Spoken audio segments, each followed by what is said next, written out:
KUMA eya de bia chese study amanfo esifa to o manu egusu a wo mo ka no na ya ase wade ba ko aminim se yesi so bi free ma yenka ne chi asembo ne nkade bia no wo sensem papa nko an yetumi kafa nipa no ne ye bompa ye so de manipa ne se baby biara ne kra wo bia no nyankopon ensom yie emfama ebusua ne nyina na so bepie mu o man Ghana de ade obi wu a efi ansa na de ade oni masem ni bi de oni masem ni bi de obekom kra no na nipa no kra no ohun ni se mini ewu ni eda na so sa nipa ni mbom ene beto na no de egu nipa na we free mu ne so na de wa kan sem bebra ensem fata e de afa ho jonkuma wu a we de efa bi no minim say ade asay papa o say boni o say busua no whatever problem they are going through now no minim say sometime to come and answer some day to come no wo mo betimi afio how ne amane a wo mo feme san say the news circulating on social media no ase ya drop so dodo mame mamu nyina so akwa ba shonko enfambra ati judgment de meje de se nyankopon wadom obi biara ho ye obi biara so eda ye na ya sewa medaye bibia de na akwan so ewo mabrabum sa so na megidi se wonso a wohwe dwumedie bibia ekoye ede ma me hwe wonya subscribe to the channel na wa subscribe de ama me se de be ya adoma na eda nchen so no obe click video biara Kumasi online TV ye de betum bia no obenya notification ewo phone so nensam ne so de ewa adwonchira na de afa comment section na say ede ama me no wa share video we so ede ama obi na ono so hu de ekoso ewo man e ma remfi so say obe ma me thumbs up and so ewo honum de bia me kan smesi e no mo de ma me shame cry e kirem so na ya asawa de wo ye ni je ho inti more piafo to awadwuma paso na ATP so aba be kamensa ewo hanum say na me na tena CD na ye den na ya asawa ni hana ATP enne dey ye betuja e de amani obi a wosefata se ye tuja e de ema no me se momre na me be kaja e de egum de bia me tena sibia na se ba no spiritual aspect amunim se nipa ba akope ena me boni de prophet kwaten sabe ya me mo ka say de mo amani ti asa prophet kwaten or the prophecies ahodo na ene de ababonte MPP de wom NDC de wom saso ena Alan Kojo chairman tin ni de wom independent candidate ne so de bebre na MPs wom police force wom na ne fofra wade ababonte ne yekokobo agese wade ma MPP amanyoko ni NDC amanyoko ni se wo mo hwe bibi ye papa no wo ma amasofo bi amedada wo mo amechinchim wo mo nsanju wo musika se nyankopon se ya fi we de NDC amanyoko ni ne be wini nti ende obi a face camera na ende meko hanom se meko altar nanim meko to anwa mahama brabe koto wonom na ende mensra wongo nyankopon na akasa na ende ukopie mu asole bi mu so a wo mso o ba wo ya is winning 2024 election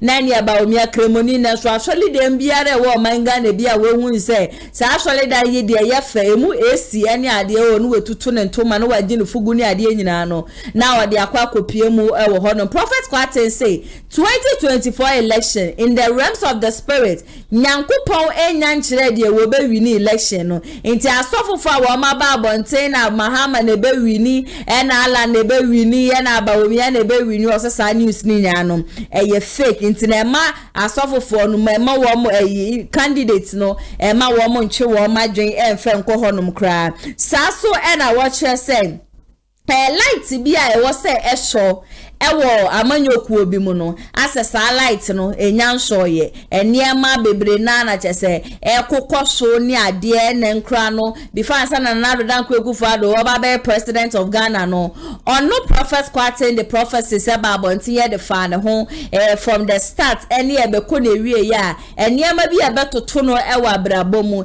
NDC time nso ye the same thing nso ade ba ko ne say nyankopon dan bibie di for my Ghana ho de kire no odan ne dia wo de kire no kasabuo mu nti wo expect say odi ababonten no ida say NPP NDC na say independent candidates no ana wo ho asem bia no ewa hanom no ida say wo beba no ho na wachire mu ede ama anasa wo beko wunyamidi fo wa wuji ni di na wachire mu ede ama but kamia kwa yesesa parliamentarians any president fo no wona wo mo preni ade nyina no odi nkom sheba wo mo nyina no wo mo mfa ne serious wo mo fa ne tra sa keke afi wo mo tete ho no ma obehu ane se abem John KUMA ageze we free mu kra no odi ne ho nsem ba ye ne so amanfo amfa ne serious because wo mo fa ni serious anka sabe ya me na mo kase nka John Kuma egusu a otiase mo ma yenko na yenko tie prophet kwati yenu mu nsememra sesia eno no simi kan kire mu no ade biara me kafa NDC hu no empa hu saa no mu since 2020 election nyina me ka kire mu ade biara wade suma se ka kire MPP so sese eko why leaders or see leaders na decision be taken we yourself we imam konfuo we ohiani osikani affect o enti awurade ani wo leaders so pa eno nti no de asofo kasa kire leaders se muni mu a obi ba o se na asofo de efa leaders ho ben efa politics ho ben sabi previous one dwene adum na obekasa sa because awurade edina na sofo ene twi leaders yanim wodi ni imams ni na difo na sofo ene ekasa enti na kwa hemfia de fetish priest head no ebeba beka no yesi sumankwa hene no afutu ode be ma ohene no eno no ofa wanfa obetima kowu broni besesa na ye presidency enti na ohunu no saa amuyi asofosem afri akanie ho enti mabu mu be me say samko programs ya microphone e kasem no ye wo de main speaker kasem ene ye wo de MCs any other people ye de mo kasem the main speaker kasem especially in fam mo bi kopuse main speaker be kasa ewrade asem nie saa no waye me sese me nka we bi nkire mo da I'm too humble but dem ayi a kire mo eno ntina mo adwen si so se mo nkunim bi afiri asor da kese bi mu a mo boa mo adwen si so se mo nkunim bi be firi amanone mo kofa nkofo afiri amanone abeduadua na ma wo man mu a ewrade so wa reject osi mu dua obeto nsuo akokora pie eno ntina 2020 election mutu me card be ko mutu wie me saka se 2024 de be mo hu se ewrade aso am ne se opesia owiabo ewiem yeshi but 2024 no yesi mu a owia kese be bo omanum ama mu aye hyepa be boso miensa esi anansi me kan 2021 no after election no de be sisi ya mu wie na me se afei next 4 years no de be ko ni me hye e de mam hye mam MPBA ni wo awrade yi no ho asem kire me a ansi saa mommra mo ho ase se awrade ni wo mo so enu ntina okoso e de kasa kire mo me de wo mo ho ne se awrade ni wo mo so ti se nka obebue waso na watie awrade ne yema no a o hawrento mo kai se awrade kasa fa me so se 2021 ba e kire amayoku a wo mo aban mu se se be kontokwa be pagya na afa mi hu se omuti boat mu kona boat no nsu a elikiba boat no edane tuntum nti wo se contamination no how any attacks ebeba party no won se na omo kasa omo pause omo so omo na se ko mutie mi na omo kasa papa se kire ne sen na mche so oh se ne etie ti mu hweye leaders munye se na unity mbra munye se no mutie mi a kanye ni wo mo nam ekadi yam ne ba no ntimenka wo mo nam na puna menka me de di ye no be banti menka no. So I have spoken for about 30 minutes now. Eradia sem no awase mi nika fa ma wo mo no me de amom nti afi nam di adi yi no ebe to aso na no na Yesu Kristo ene asuafo ne nam onko no a ena Bible na kom de oni asuafo fi se no na koka Eradia sem na oduru ba bi no hu fig tree ohun dua bi boduma dua bi se wo na haba na ye fe eye no fe na oye se o kobroduma dua no tio adan a osusu se aba wo so na haba na efe no ni asuafo wura no akọ dua no Bible so kodu na aba ba akokora ni so ehyi Yesu no kesi dua no oba no na dua no ewu wo m kokuru no so a wo mo ba no o se ade chi ya wo rebesina ko no na dua na ewu unim de dra. The tree deceived Jesus. Even Jesus himself was deceived by the beauty leaves of the tree. Politicians, after 2024, a different year. What to about the mobile to a different at 72. About your J. Kabimami Kabitu Mufufron, a Sasha Asiafufro, but Munim, Bibias Sunsumu, and Untiamania Mice, I have BB, Woody Agra, 1,000 Kakakabin of Morini and Abilusu Abua. Nti Yesu ko dua no na dua no na ba no ebi ni so. Saa na yemo mu sisa sonda akakraka, mu sisa asofo akakraka bi, mu sisa enne Awurade asem kese na mde mamu no. It doesn't mean say asofo akese ni ho da bi. Omu ye omunwa ba this particular year. No. No. Nti mo adwe yemu say beauty building bi, a temple, beauty church building bi, and I say big name bi el baby. Be careful. Anointing is not measured by the large or the quantity of the congregation or the beauty of the temple or the beauty of the church. Anointing is not measured by that. Be careful, politicians. Muheyi. And you may see ya wa bre Awurade me ye kan ya ni panti na ni pahwi won kwa manyusi mo ya. Enti yama Awurade buofu adan na ni pahwi ni nkwa owuo ni pa nkwa ma o. Je to MPC a omu wo nyina Awurade kasafa me so kire wo. Natie menya adifo na omo tetete omo aso kotietie nsem aseti omo nkrofo no wo se wo behye nkom no. I'm not one of them. Menya nkomhyefo no a womo eti radio presenter bi se obobo ne so afa no de akoshe nkom. I am not one of them. I don't listen to the radio.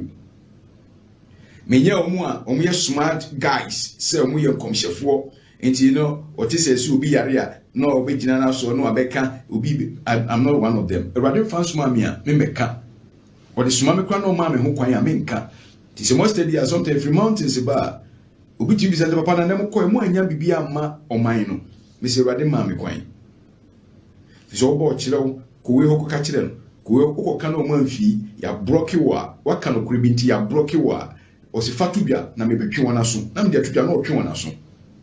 I have not sent myself na sacrificial dey we ya me yi say NDC MPPO wo be win bia o say ka usum because majuma yo is different from the unimu.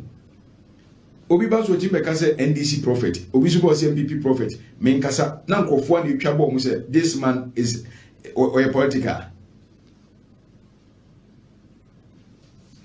Yehwe yi.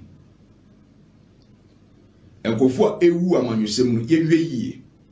Fise Awurade amama beka na muntie nti nipa ewu na Awurade bebi sakra na free leaders bi no ho. Onyankopon bu afu no bebi sakra no a ehwe wo mu nkwa ewo amanyosem de me mo ba bi din amanyosem no afree leaders bi no ho. I saw leaders o mu change now with the ekadiye no. Afei adiye now the prophecies. Tie prophecies na didi so yi. Said the damekano Deuteronomy 29:29. Ose niema Awurade ayi a kire ye ne madia na de ahinta ya safro Awurade ye Nyankopon dia. Se behwe ne mra nsem adi so da. De kire won se di ye bi ba ma wo a mra bata ho di so. Oyi kire wa wo dia, upe umpo ebebam. Ti na oda di ye kire me se owuo bekpo ebekwa amanyukuo bi so atoa so na be hya se afri sesesei. O kasa ye wo dia nti wo se oyi kire wa wo dia nti wo so na ye ho adwuma. Oji akinye kotutu nuro ko ye de wo ye dan ebeba. Efi se bia babia kotu ado ne nyame yi kire no a obeye na mum se bia babia Awurade yi afa no eho na wano yie wo mum ye me Awurade ne bo odisi ni fa enwura de ye aduro ama wo a Awurade ne bo nwura no enti Awurade pa o ma aduro ni nya adwuma because pa obese enwura no wo bra odisi ni de ye adwuma no so ko fa na ntwie bekum de ayade ama wo a Awurade ne bo na ntwie o pa o na ntwie ne ya ono Awurade be se yade no.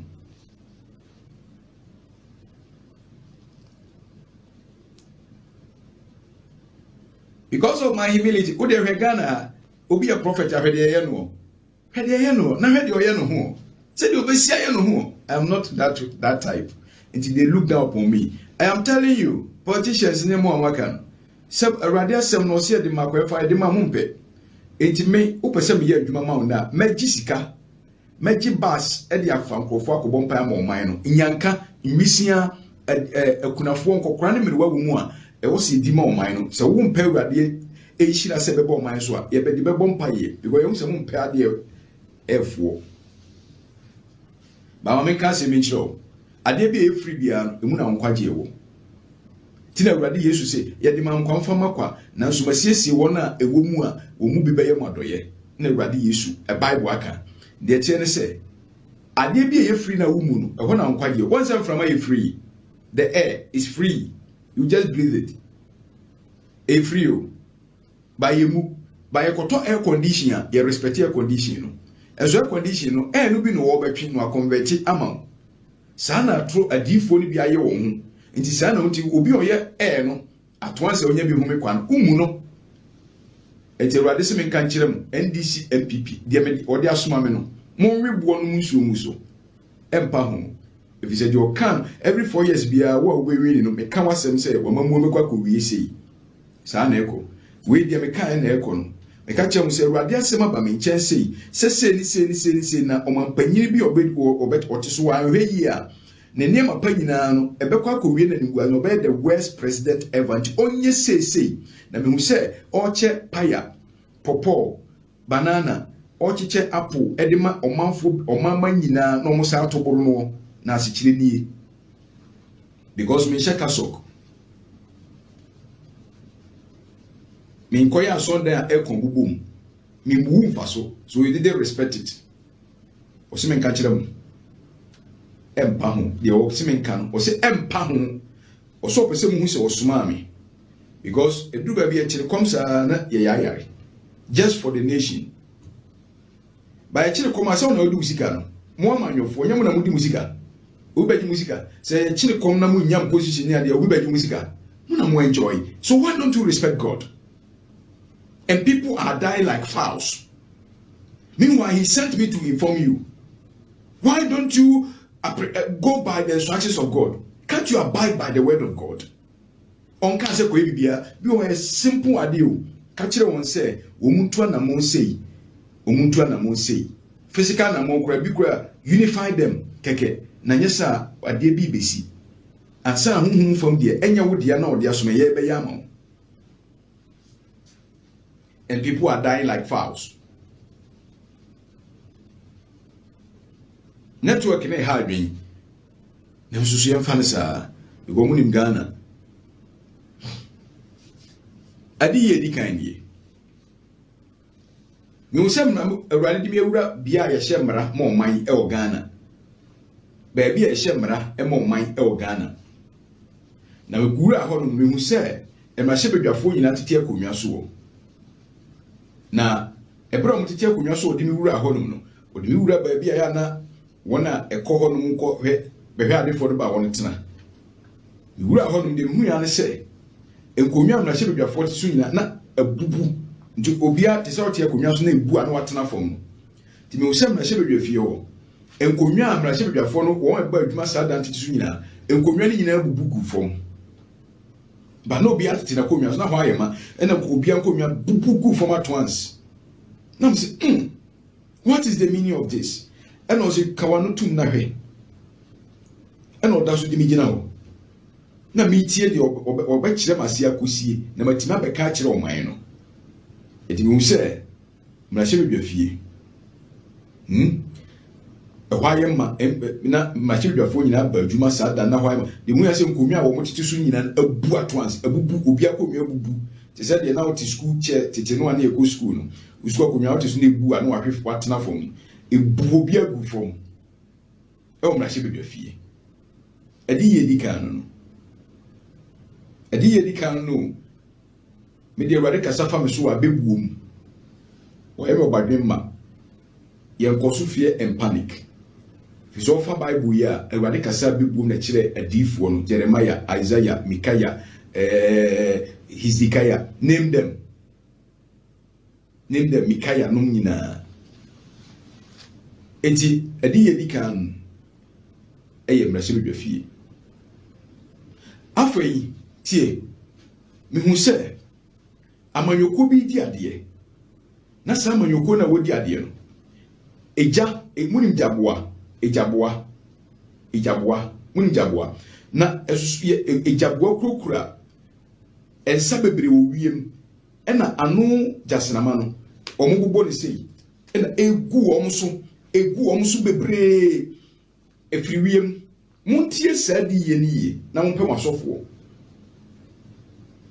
mompem o be ya somre de be ye de afrim me say me hu amanyoku a edi ade mfie mpimionu adunu na ya emu yi amanyoku eda so di ade na me hu nsa bebre se krokro jaboa e wo wiem na sa amanyoku no e wo ho no na ejaboa no anu srama no ombobo ne se ya na egu omo so na omo hihyi omo ena omo ase ja egu so na hu ba bi efire ena egu omo so bebre na egu omo so ti ba bi omo bodom pon ba ya de omo nturi kura ba omo ko ba bi a na ade no ebogu omo so ena mbisa se na ade we de ehu e kire san me nso bi gina ho bi ba na bi mu me so ena o kire me se me do ba hwe ade na me do akokasa kire won enu nti na bi nkan won ye wunti na ade ne mudo ene to sumienu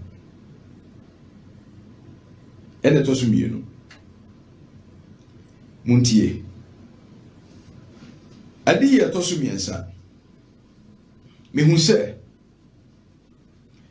amanyokuo akuakuo akandifo ekopradie na bra wono ekopradie no ubia ekono na ubia afei ubia yira kwan but ye ho kakraka a eho efe te se ahemfie a eho efe na aponde da honum enti ewom se na obaako ayese premprem mu no obaako adikan ewo amanyoku akandifo na no wo mu kro no na obaako adikan die nanso no no so hu epono no enwuram ena de okan no so eba abeto no omukutu ayese na obi ayira kwan nanso so obaako ayese wadikan kakra nanso na omuhunu epono no famura ahemfie ho ena bibisa na se adan na wo nyina eba na se ba wo ba ngina ma akansie na obaako adikan kakra de nanso de no so adika wontimi nwuram de on so ba on so beto on so twa ho hie obi antimi nwuram ena o se ka kire o man no se enkankan ni mu asofo se so obi be ka kire wenne amene o kasa ise amanyoko bi adi nkunim e wa bato no ma oboa so obi be ka kire o se me hu candidate A candidate B on wadi nkunim na ono na be di nkunim obetima ka se me hu se ono wadi mano so enka se me hu se ono wadi na ono na be die jai Jerwade se menka kire mo asofo na menka kire politician se so obi ka kire o se saa brie wo mu idie se saa na tia enye no kore na tie de esan so so e odi mi free ho no e no sa de me call enua efem babi ati se babi ti se gardens na enframa efenua no kama na enframa no mo edepa ebo nua no saa eboko ha na aboko ha saa de mu yasa enframa na ja twans e na nua no sisi wo eti na ye obi anwo ma saa de na enframa efa kama na agya ya twans na nua no sisi wo ano ka kire me se me san ka san ka kire wo mbio se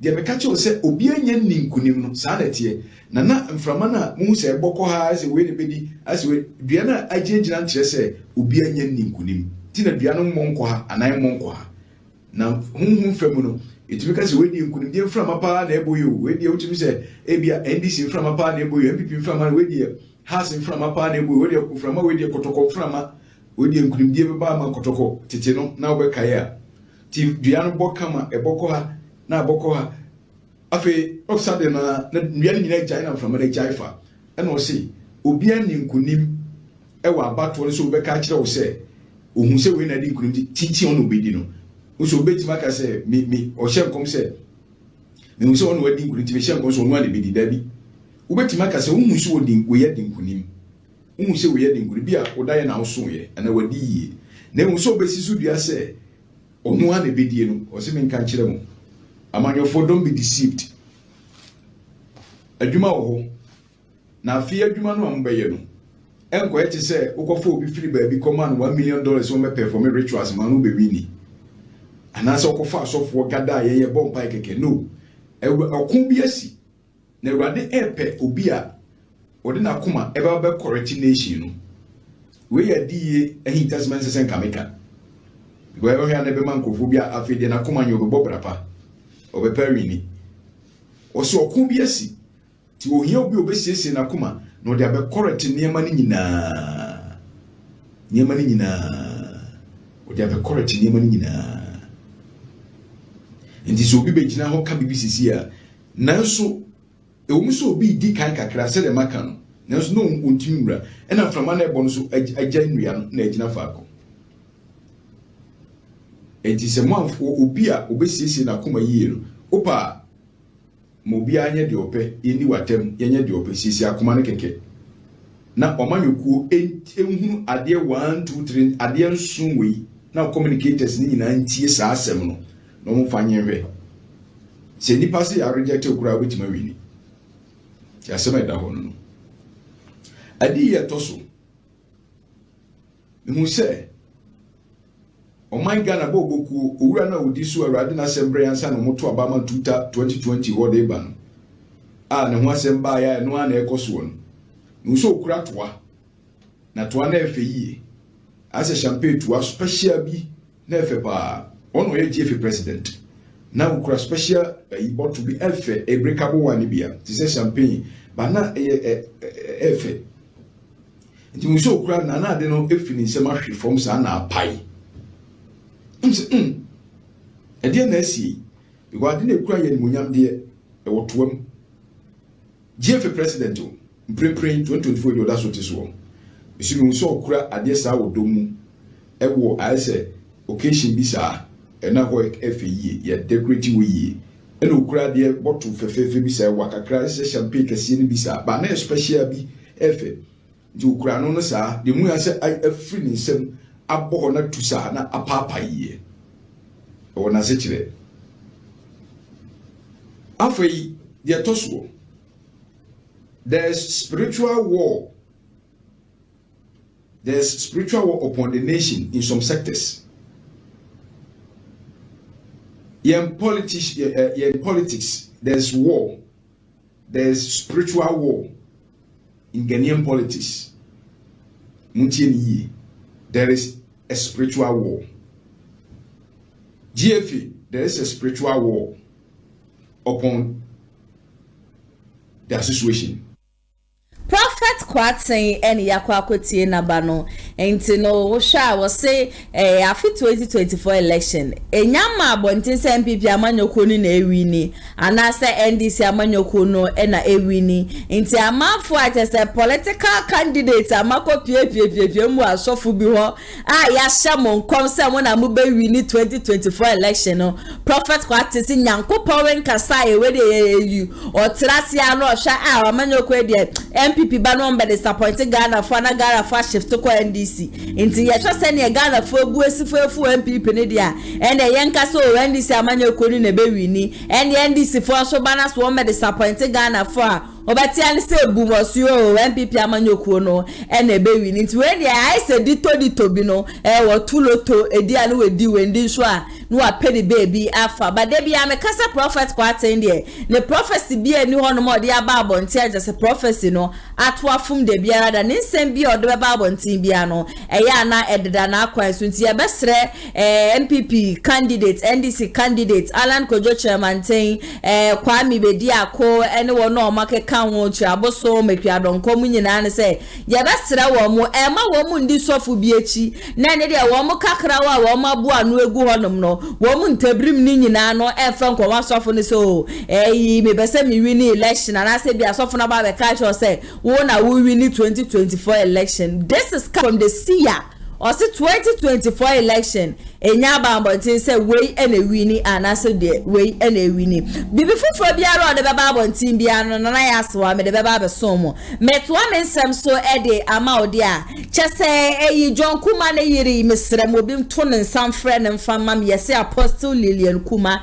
Ama me yasa wa hyase grant interviews bia me na ya sewa. Even though ye nyame dipa na mentan ka sente nyame nipa but kame akwa yese ma me sebi empelifon fancha media wa hyase se wo ye ne nyanse bi enim enya de de obekwa akwa wie bebia na wo kunu free mu kura na 1 week impo mayo ena washa ase grant interview na wo sere ena e Captain Smart yi abai pen form to ne sanfan fra wo mo legal system e wo man ni mu no why very disappointed e say Captain Smart aka say de onim de buro so de wu lilie ni wu nim e say wu kunu before answer na wu kunu ba be free mu no o free Germany ene baaye na o free Germany chukura baaye no ne no a wo kura wutu ne fo men kwa ha o no just say odo my Ghana ntinu egu na sudi egu so na ndie wakọ dakra wo be pie mu e wo Kumasi ana o sawe turn back to Accra na wakọ Germany kura no wona ne kasaye na so still na wukunu entie ne say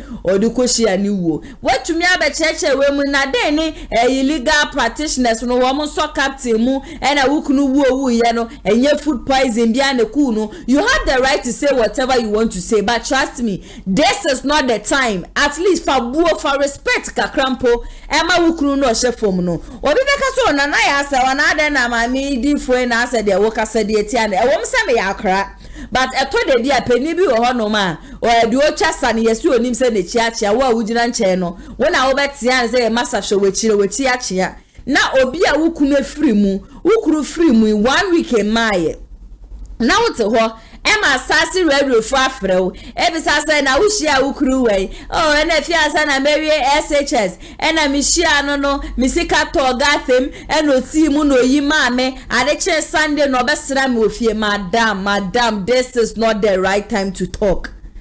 At least, for one man and for one man and for one man and Bushia, for one grandma Ghana for, because me a kolea meti he kran is sebi. Sasadia ne to me anyadi ameba be manona and the makasa but for you to go the extra mile and then say wukunu wu ye no na enye food poison obi ababo nte say wukunu wu ye no ya poison no nipa wona ne nso pie ye no nso no aba the confirm so e bra che say ye kwa northern sector hono no ye ma ye de ewo ni a confirm ye di wie ye no e na ba kwa ka mo de ye so ofe ya ba wu no it was later and or reacted to it ya won crofo wo mo be wukunu ni ye papa wo mo so di wo manum nsama ba abonti a wo mo so kire say your husband said it several times say ne ya poison no e no krenti na ma ni kidney say ye ni liver say ye na wo kwa brochie ekọ who knows e bia na wukunu no niema bi wo ho no ma wontumi mpem nka nkire wo saa e bia na wukunu no odi niema bi esie but for you to have the guts obi a wukunu in less than a week and then starts granting interview there. Please go and come back. Whatever you came to say, whatever you did, trust me, there is no sense in it. Ebusi akame honi yanko na yanko tie ma men and sama wodi tu dwano emra sesia. Say ampa ura John Kuma Johnny.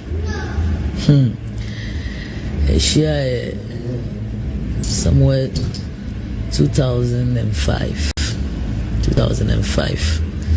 Say na maybe secondary school for kra 2005 na me share one crime me specifically Malam Road there be na me kwa adwuma SS ni me adwuma na ono so besina kwa adwuma ono so wie university say o besina kwa adwuma na ishia no sio ma me mesika tofom no si gata ni mu fama me so farmer men am sindana sina me top plantain chips no cement to be man I'm sure misi kan dia ka ni eje plantain chips na me wi na bi na wi obisa mi din ni baby amete so me so time no na ja enkra ha ma be di pa na me hye ni baby te me kire me nyonko bi fie ampa ne kwasi ada me na or the bible she na motiu mu a Waba say or like after church, he just want to come and say hi, and that's how our friendship began. Immediately now, mommy who say he's going far and he really mean business with me. Not long after, he says exactly 1 year. Yeah, exactly 1 year after our meeting, we got married. And we've been together for almost 18 years. Yeah, 18 years. So that's how we met. We met in Accra here, and it was love at first sight. He has been my mentor, my teacher, and we've been together, both good and bad times, even way before he became an active politician. I won't say politician because he has been a politician from school days, but actively, I think we were together when he had his first appointment from Honorable Alan John Kwejo Chiremanteng. So that's how it began. We have been together since, until just this unfortunate weekend, Thursday. So we've been told that when this sad incident happened, you were with him. If you could just paint a picture to the people of Ghana, the circumstances. I wish I would not be asked to narrate this part, but yeah. He returned from Germany on Sunday. Monday he went to work, very strong and active. Tuesday he went to Parliament, but Tuesday he realized that he was not that strong. But he returned all the way from Germany just to attend the 6th March. So he was determined to be at Ajuso just to be part of the 6th March. I tried everything to discourage him, but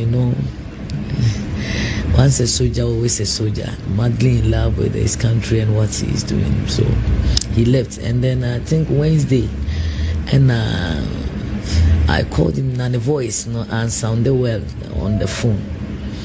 And I make a chance say, "On try so beba." Accra na on returning back to Germany, but that's no funny thing. So I decided to drive to Kumasi. So I drove to Kumasi. Unfortunately, me drove no more Thursday around 7:30. We drove on na my husband couldn't move. Na he didn't need ambulance. Until me pack me jam me car ne de ma. My brothers say omo fambra na metin ambulance nim. Ampa metin mu he went this high and then gave me a thumbs up, which mostly a sign or yes sir, naturally say, oh, I'm in control, don't worry. That's I felt very relieved, say, oh, you're okay. But yeah, nam quite so I'm saying yet tough. So around 11 I'm say rather he showed a sign of why he believed the ankasa. But to turn inside and then no sweaty earlier. No, after Musa said there was no sweat, but I have a little medical background. Me share machine is no Musa no things are dropping, and she done encouraging. Though the doctor, I was with the doctor, the personal doctor, and so on, so can as well as the technicians in the ambulance. They were all trying to compose themselves and no more yes me move, but Memphis as a pastor there, that time I was seriously praying, trusting God, say but unfortunately I'm say that 11:35 now the doctor raised the alarm and said no, any nearby hospital na man for rest now on to me mano CPU and Saka na yatwaso. And now no musenya constant oxygen now on shot. He wants to stabilize him. And see the nearest hospital was Suhum. And yes, far. And I didn't rush Suhum. You promise you be Oma near any delay at this. Quickly they brought the oxygen. Doctors came out. Not long ago, no Becca me say the ambulance need in a buy, and you're strong. I say, so I should take another car, Nayan Fanko. Now I'm the neighbor 37. I mean, say no. And she done your story, Papa.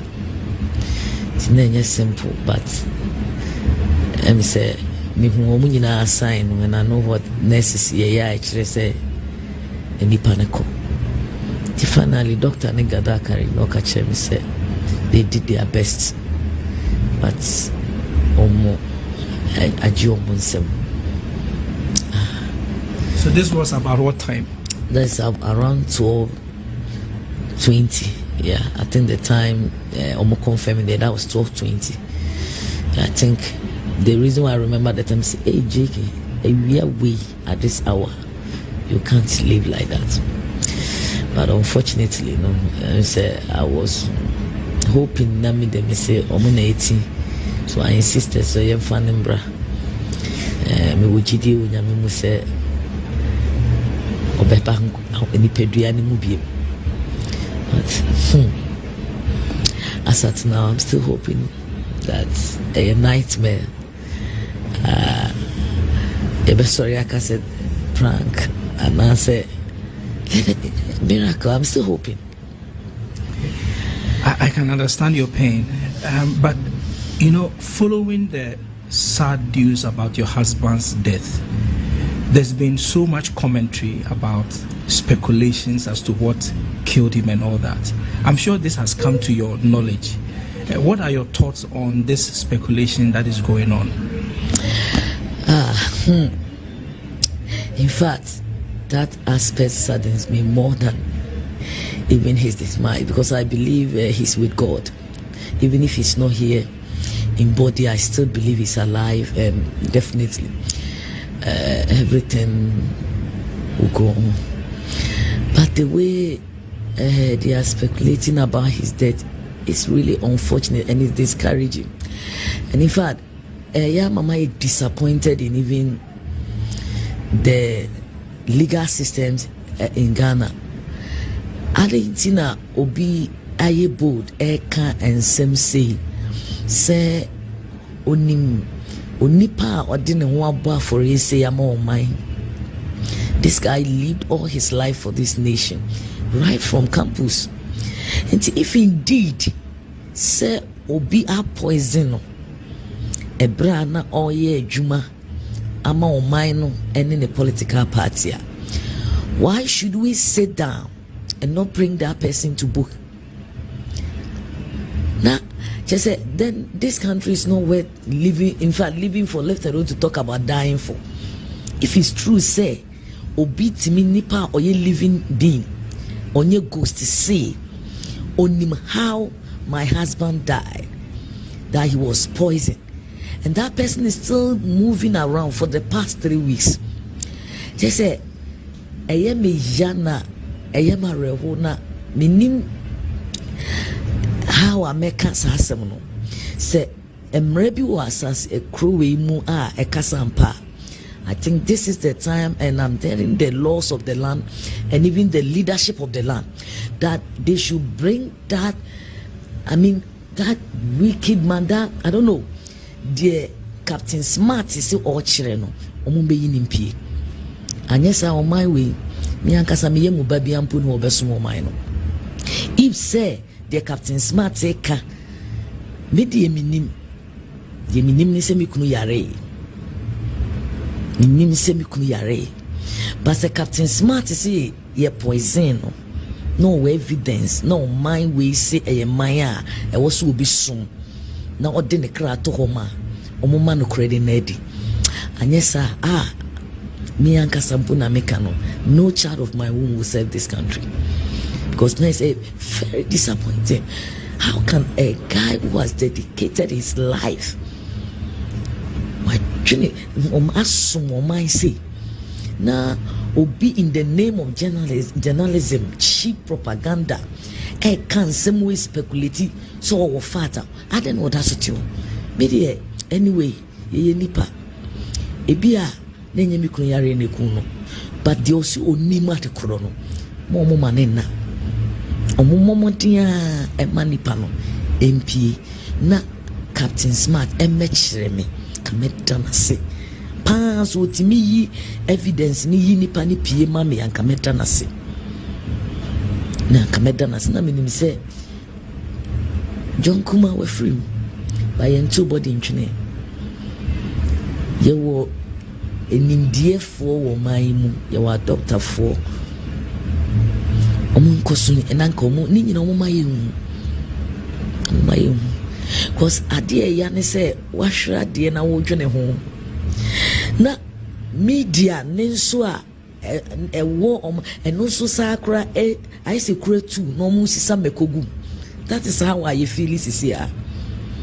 Oh no way dinam ha ye kunwe ya yesi na se bi se yete ha de jonkuma ye nyina ma oman ne abusua na sampani ampa so obi ayesi ne yentimi anye hwe a ne abusuafo ne nyina so yenso ye ne adwene nti media de mesa me famu media yi so enko ankodro mampani ho se mesre no Captain Smart is winning the okumi kuno ti omomo de ama Captain Smart moaye na de okumi kuno no yem chino na de mrasiem ye mamra ni ni ba said ya wo che no ebusua de edim se modehie no se be yare ene beto no kwan mu ena yare nti ena mode ma adwen mu no yakopon aton safre no eno ne rekwa na eja minimi kuno se de meka ena ati yare ba me na menene na ko Germany ebra ye ko pray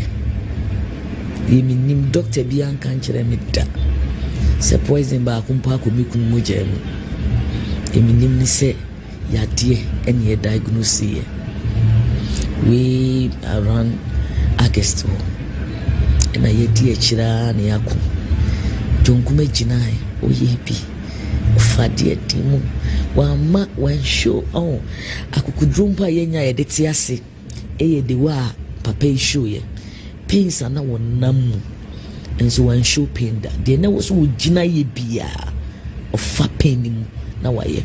And one motto behind this in the Bioka, we don't do what is convenient, we do what we are commanded to do. We are not living out of convenience, we are doing what is necessary. It's not about now, it's about the future, it's about impact, it's about legacy. So in spite of all the pain he endured, and then all the shame crying from the bedside everywhere, into Dr. Bia me day one I've been me a part of the medical team, both Germany and this place. Obien will catch them with that say a poison. No medical reports I will have both from Germany and this country in can poison yourself. Obian can food poison. And see I am a mama. Ye me dear said Nemetia Minimia dear Kumikun. Any poison. Me a sofu, mean Jinaham pe cheap, fe and fanjishi. Inti Adim Kumikun Minka Sekuno. Sebi, so be Adia, Aye John Kuma. Ha, me Bapenny Crow just 16 years. The last 104 on D5. So be na a poison papaya. Me the first person I me pese me. I go back a shokolani in Amami. But me my enfadia. Any moon per se the two papa wabopera. The 45 years now. Omukan say just no. John has lived more than some 90 years. Omunya better opportunity in life than him. So I won't say what is not there. As far as I'm concerned, my husband was sick. I know the sickness. I won't lie. And that's what I know, it killed him. So if anybody know anything, I want to know. I was for and some no I know I didn't yepa. Now Captain Martin so I be reacted to and send me up. And send for the fan hona when they couldn't away up poison and no could do be creating a Sanya man de mijitum say yeah. But there is time for everything. Yes, so I prekopena yen granty interviews just because who kununa we free na one seminar just say about social media and so. Yes, so silence is the best way to answer a fool. Said the question nyina no kura bi anima. You could have wait after the 1 week after the burial of some years, even for the sake of your children. Una wo see say wunim de gu kunu. Una wo see say your husband then die in the name of food poison. Unim yaria na wanna shuntia ekuno. So why make all this kind of noise? Why talk plenty? And now you are disappointed. Who are you disappointed in? Every Captain Smart about responding to one also share. o ami we say agro bi we ni so ye papa no no kra no nya yanka wono na grant we interview no nya yanka wono e na ebisa questions anka obema what niema bi ase ye papa e san say wukunu na wo se say e na nye food poison na ekunu na bia wukunu no okwa wo ma me no di na chi ana se den moma yanko na yekotie Captain Smart enu mun sememra sisia nikunu no baby obeko bia ye odi na chi ana Ojai. Ibu sound me just a simple harmless question. Ojai. But say yes no obeko akoye interview radio station. I wish say come na me interview. Oh, I don't know. Come ubebo won sama manyame say. Oba wukuna film. Ukochi radio stations. Bia na ya record wo fie ne yekobo enumpo eti aka na mamre. Nanso if edi duaba ne wie ye no ne refi ni kunu odi Satan achi Refi quotation but our Bible in refi. Eh, say Isaiah pass on na mu. Ni me Proverbs ma ko bi Isaiah. Ti na ni. MPP General Secretary. Akunta. Wani. Me say den na wusuro. Oh, I don't know. Nana be national organizer. Both of you are from the same place, same region. What are you guys afraid? And then Nanabi, I am national organizer of the New Patriotic Party. Any John, John, if I say, Justin Kodia, oh, no, MPP General Secretary, who call former Deputy Finance, former, the late Deputy Finance Minister, what free minister, the man who announced through. Naniama, Omojare. Then Anamusro. Come on, Musu. No, a den and a musro. When you want no cry, ya tweet me say ya tweet a customs naturally because of politics. Anka, what you would say? Now they see one change. Oh, quite now I forward there.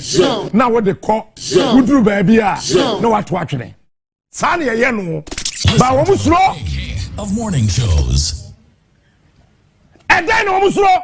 And then pardon and a bee also so we have Bama. What was that super say? San Crawford be a memo from her. Who bet that Trump so we have Bama and a bee. So just a small bottle of water. Usro. So and so I can musro. Last 2 weeks or 3 weeks people say, me say then see ya. I'm about me and Musuo, our cabinet. We will start question. 5 presidents, 7 is your cabinet to throw on them. Adentra. No, Munimoto Cress, that's the fitting shop here. Who is seen about front for that? Ah, Ghana for throne no cram me can no crack. Me say, some would that can be at me from Musia.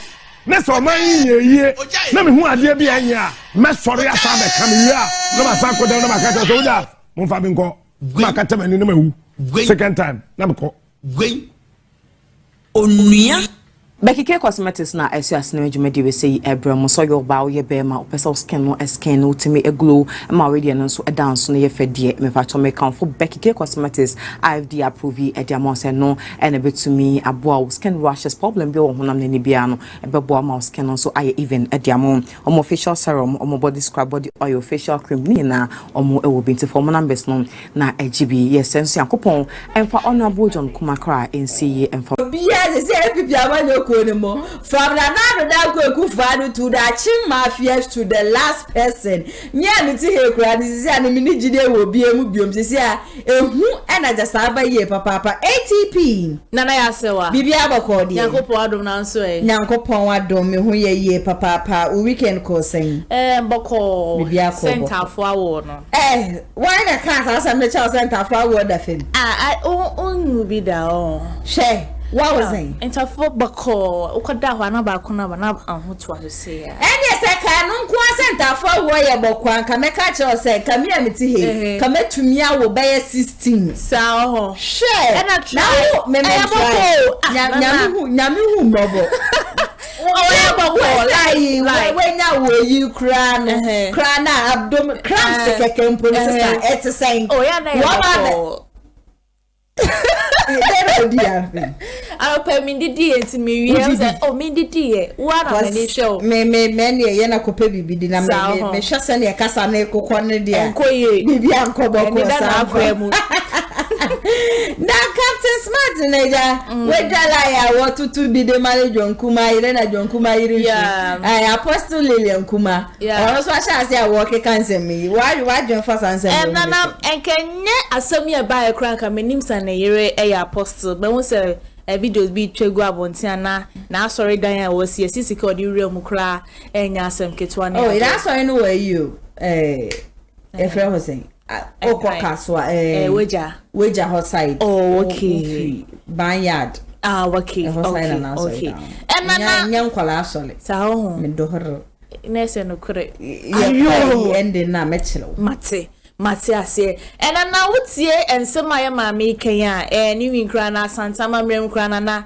enye sa na ye ne ba na mamrem oh my Ghana even ukunu na bia biti servants na nado afima ebere kan say Rebecca any right say obeba bonten na ehwe kra wo ye kra wiki kra ma he na ase some atesi wa bonten no ye fa ye wuntumi enye we tama wuntumi e ba bonten se wuntumi ya poison no se ka wuntumi ye ni wuntumi pa ye ba bonten be ka se oh ko we ka pa se 2024 election year because ara pese ye ko opposition na sa de ko be ba be toto ayampia e de ma captain enti na ye hwa ade ye so no no dwene ko akire se da this is not the right time e say me ba bonten be kasa o yo ba this is not the right time I saw Baba on Timber Casse na fine cosi na hia de hia se sia ne se sia no kura we film no kura woni buo de ma no na de sia de hia ne se ye be tutu bibia ye ne papa ne be ye se ye be sia ne sikra kwa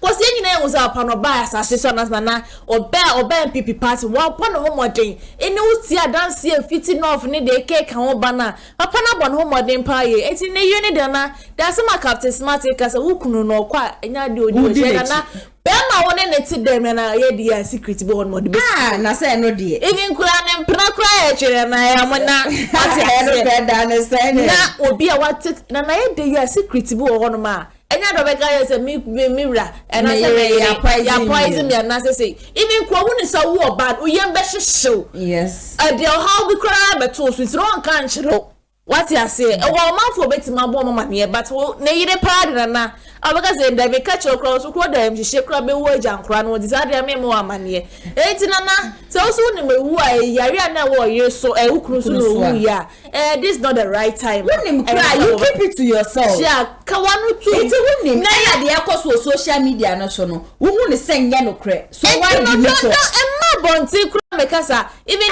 enti ne ma no wo ho ne papa wo ho ne nua no wo ho obi entima I can't remember set time asem we see here or ya this or in bad media also no interview one man the spokesperson see asem okai I say I cannot say anything about this issue now what say bi onu ko yes spokesperson what I join them da ho na wo yire small wa wukunu dan on ne da sorry this is I'm very disappointed in the woman. Even said power tune for say. Omra but the power tune for power. Anyone or tune another down kwa phone be padia. And the next any panish no ya not die ye papa.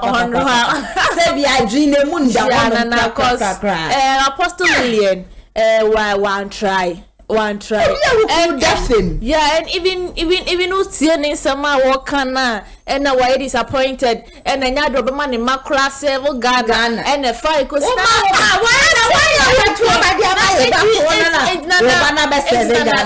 ni ati say ni ehu secret bi ni aba betina haseni aka na 2 weeks ta nipa na frima na adenti na wukunu ti ase no captain be ka asem yansa na wukunu wo be firi mu adenti na wa ma bonti ama meka se enye no kre adenti na wukunu na mu na ma bonti ama meka se enye no kre ena no pawe me ba brantie bi voice wa hanum se ya o kire so ye Kofi Asante enu enumre Kofi Asante o se ono John Kuma na mu ne ka kire wo no e ka kire yi Kwame Tanko e na o ka kire wo hene ba wo mu miensa ne say ya poison no ya poison no ne liver say ne kidney say inti de bia no kwa bro charge say dialysis so kra na woda e na de yesi ye flash ne yemu ne makra no enema ye free ne yemu kra de ba bonten no enya asem ketwa ye ka so obi a poison obi an ye say bi obi atameduro e de egu aduani bu but Ebia me say we kai say last year me mu hono Ebia ma ba bibia nya me say me kodi ba ire ni eyi no kati ayechi no me sister me try operation ni eyi na no kebe mu yo what you say enti ene no me nka say obi na di eduro bia because that na me nko na me shem obi eni dan ni obi ekura ni fi hono enti na me wo hono ma wo so tia say the fact say yaka food poison and wo sa ko school ma even no yakọ eye provision store class ye kwoto ade ne asamta ye ncheke ehun before expiring date yeah because e go akora na ye ncheke nam say the ye di pirate na ye di poison ye di bi fine or you are allergic to certain things but on shedan nim said these are the things I am allergic to what you say into no odia me e bi this adan ye chi bi ba ire ya me num dead me ko ye yi afina de bi ye gu mo atu be sine yes susum na peso wona mre what you say it e bi hono ma nyema bi hono ma wunya ya who bedi but the moment now we share body now share system now share down 5 years no now we be say we dey call one now you start reacting to it obi edidi na wa fear it's not necessarily say obi na di edurogum na moreover sister so obi kra na di edurogum ade na si wo si somewhere October November December January February March 6 months good see asem na ne wife ni so wa chance yare no August o ne o chance yare August eno chance yare enti na August no chance yare ya ni besi politicians ankasa so sister me blame wo mo ankasa mu no wo yare a seminya na tie say ye kasanke ye de na ekokonfa no chimpo eno so on beso obi abehu ni say o yare enti dia me na meku ana wa na wo se bu kwasi ewu na on say obi ka say we ye fame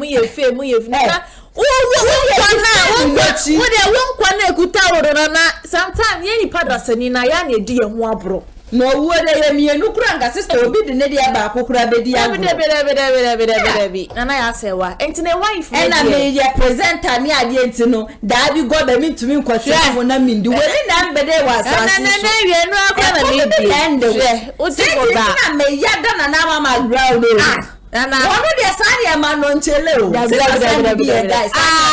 ya sewa na public figure ena mitumi mo obi edi kura na anka wodi e wo bempo no ebetumi hu yare kro na so captain enya ba abonti aba be kana atom ne de say ye no kra say ye poison say ye no kra e ko so wo bo wo mu din say wo ma poison wo mo no inti said in 2025 pipi amanyo ko ni nke hia wo mo ana anka e ho chema wuntumi obetumi aba abonti ama nipa wo de ne ko ya betra ho no ma ba be confirm e bia na poison ne kra ne de kakre de say no mche say bia na kakre bi no de e bia na yare ye bi wo ho no dada o akoka ba be count the first obi ka poison nchire say wo obi a wukunu da fo ma ye nyanya wa da be bie wonu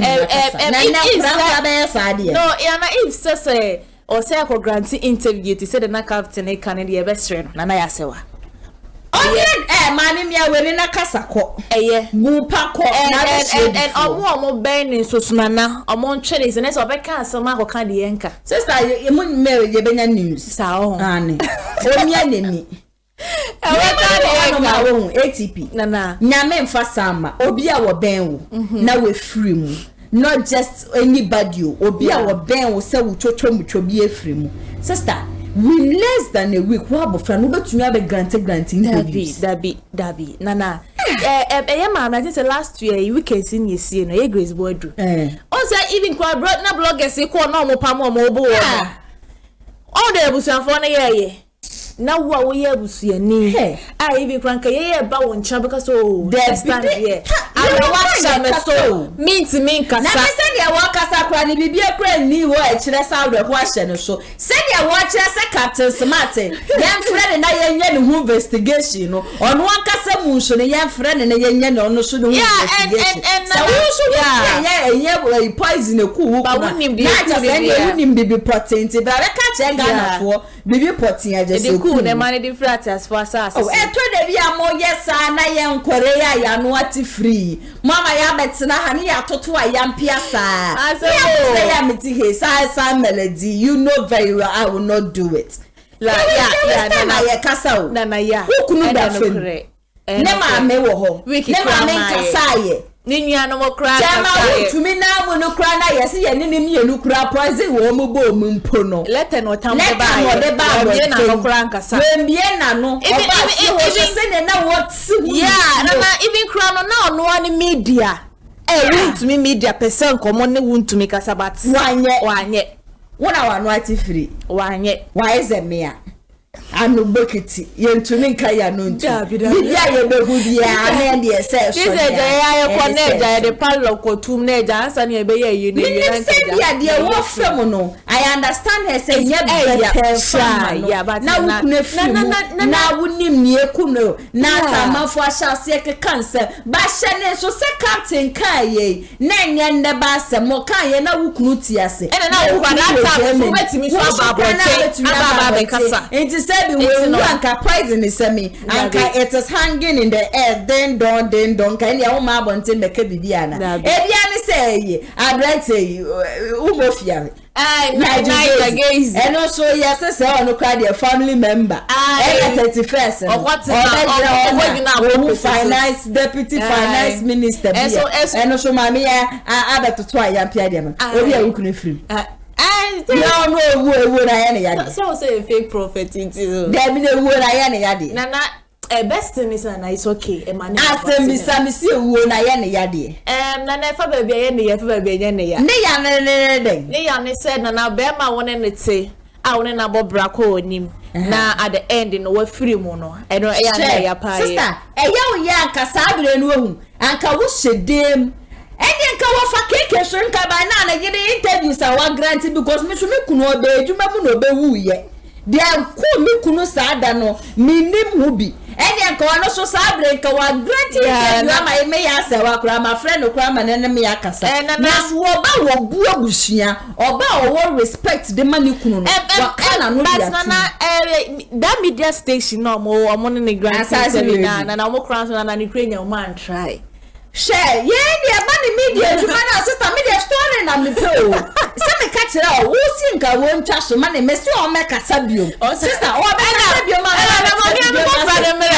me here one on one is that a captain kai sister and a question upon questions from punching me here no one on one se wuti me ni na me ti na wo ko ma no bisa ne se e fie be mu no free na and come no obo because you penny ne wine because na make us say do advice na na say do ben no o ma ni ntwa bibia masa ise say na no de ya yes MPP nkrofie wo mu ko we say yes ye chi ni de echi ko she ka mu de no mu na nda Monday wo mu ko ho say memende na Tuesday wo ma da ya na wo mbra no mbe kasa no krom he ya na yete na me say he ya na yete nim time o dia wo hwe na num no so time o ben no ti o ti mi nya ahokoye ko na bra manfo ba be chia wo I said, oh, okay, like bad any abede. What the preposition? Bye, Nana. If say, me proud there by this time, come near so sense like Johnny Cribia to me, poor me.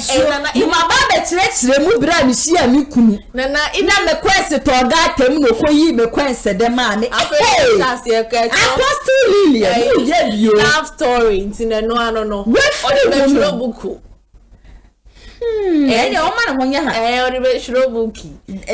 love story between John KUMA and Lillian. Yeah, and now Oika say, who is say on your near the Shadantini Dean signs and all the father or the best amount of the other full. Now I jawab solely. Oh, tell you for fat, teacher, you may sister me do be and I want that.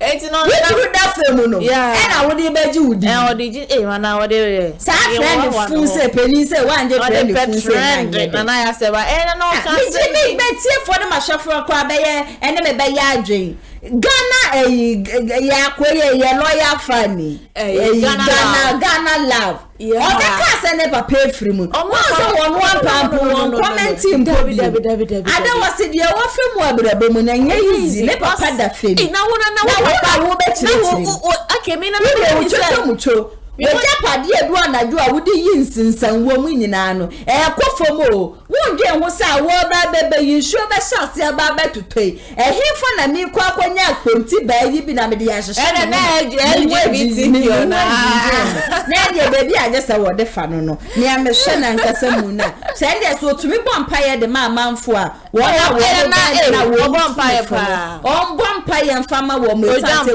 pa na na wo me de ama no tipi ma mentoa mensem so mentoa mensem so de na ma mani tua se na ya afo de sebi ensemfo de enya de fa ye mfikirechi en de wo ya de na yo anyo ye papa ye de nufu ba ko batu anum watchi ni ya krokro ya de fe na ya de so na enya nko aso de a enya de ye de bespel ye be kanyansa sem e de gu tirim ma wo se de wo ye ne sebi wanya de na ya abrafo so aba abonti a chese wo ba be yi ma me ya no se ye ma me o kasa too much. Who say Captain Samati? I was here 2 years side friend and ye questioning ye be sana no year no. Onim do poison no wine the poison no do poison no jina here for no Captain Smart na mu no. E den no kopel wo ho no man sana. O hu say ye poison you be wa mu nso no. Wo hia questions ye be sawa na wo so nka we yi Ghana fo nyina no.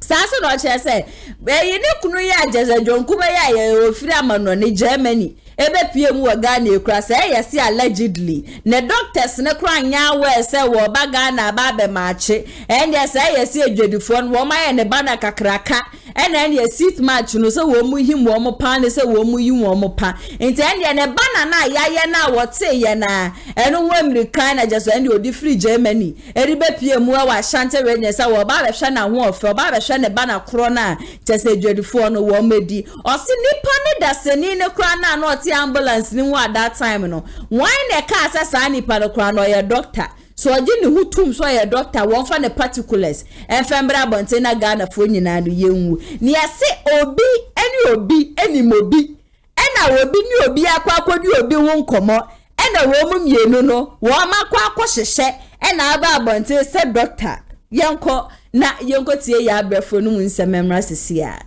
yes, yeah, Captain. Oh, and yes, something. Yes, Captain. Tell me watching no. No fear. And then the no fear. So them say, and I'm say, there be something there. Yeah, go.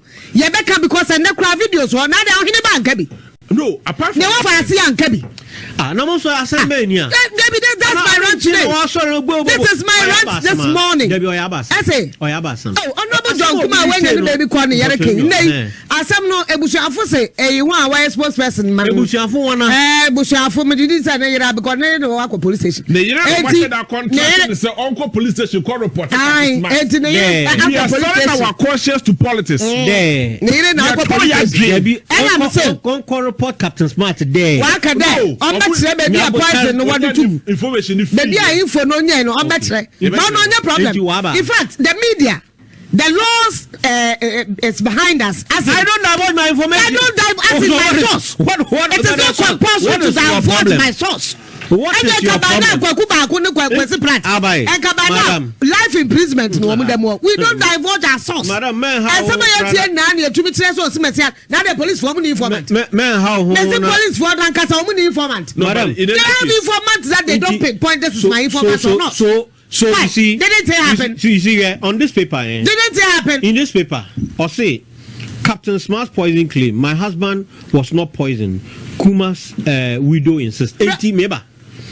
No wife was watching because no seen him hubi. I know so on your poison. Let me say this. No one check before I will become a minka winter. Look. There's autopsy report or more ya enter Baba Bunting. Ombo. Mama can't summon so better. No. And you don't know. No, that's why I know. They are going to tell us that John Kuma had cancer 2 years ago. Okay. They will be telling you John Kuma had cancer 2 years ago. That is what will be in the autopsy. Okay. What type of so it will not be. They will. Look, they will also tell us. Look, Unim said John Kuma. Yes, you're free Germany.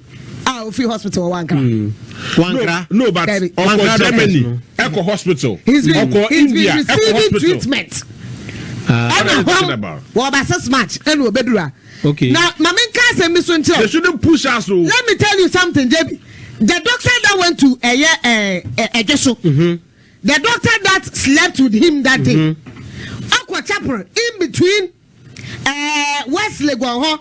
Okay. In between Gimpa to West Legon, at home, baby. Okay. Now, them doctor now, can want some doctor. Them chapel na Ankasano so. One of the one now. What's that about one there? Why running meeting? Oh, okay. I'm not insinuating anything. I'm only giving you information. And one fly, I'm not insinuating anything. No. They bought a ticket for him to fly him to Accra. Yes. And what in the Fakwando? On the flight to the bay. Oh, Nyabotal. On the flight to Bayo. On the flight to Kumasi. But the John Kuma for phone. And not to the phone because you know why you halafan. But what make a plane or what do Canada know about flying? Over to my flying now. What could call about flying? No, over to not to play. Was I quentin? And some look when and I back at your videos, happy mountains. And a pair of computer man, so they are better. Ah, outside John Kuma Soreno. They are no more. Me nkrofon sam na meko nkoto sam say wo mo hwa ba ni ye because what did nkrofon sa se wo waja ba nkrofon sa se a wo mo tete ya ba fon so wo mo nese bia wo mo ka wo mo we like am on fon sam but let me also tell you what I'm saying nana ya and yebeka edru sa ya bobo video okay ya ka ba na pay yes muntie me madam say my wife we better and I'm better make a fancy better make a trip obi atibi John Kuma wife is the next parliamentary candidate for Joso constituency. Didn't I tell you? Okay. But no. What is this? Hey, okay. You're a news, sir. Mami, there be. You're young, but I just want to read. That has been the strategy since that time when these things were happening. Look, I see. John Kuma, chairman to me was campaigning for him, lobbying everything for him the running mate to Dr. Muhammadu Baumia. Last Saturday, many member of parliament for German South. Very close. No, you're the classmate of GHS. Yes. So when they met in parliament, they became close. Yeah. And he told me, he confirmed on this show, I listened. On Saturday. Sir, on Saturday. John Kuma confirmed his running mate's candidature to him. Some people are looking, they've spoken with him, they are looking at him. And he also confirmed on your show, I listened, that John Kuma talked about poison. Yes. Or say, yes. Yes. This one question. Mr. What?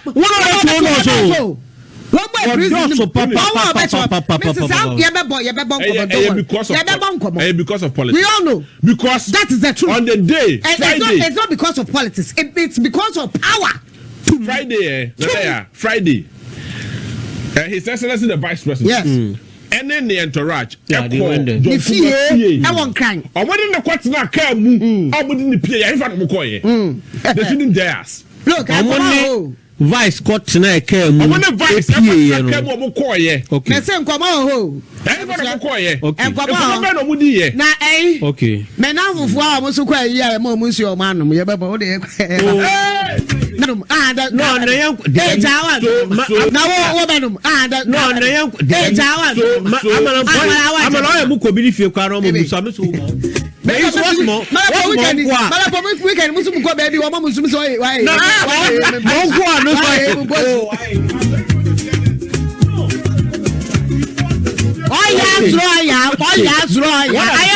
What I'm saying.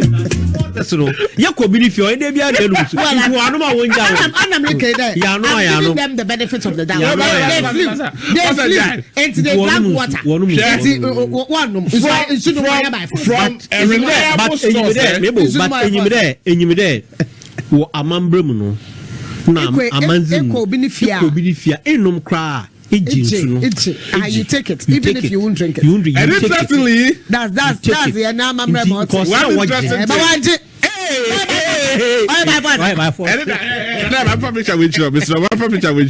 now you just laugh. Grilled and poisoned. Look,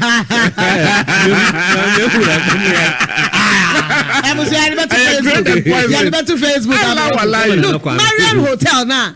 I confirm the bread pabi no pen. And also ebi I will tell you right to the watch on also come. And come on. Pepete. Ya dey come far where it is akoko na also we too good for worry.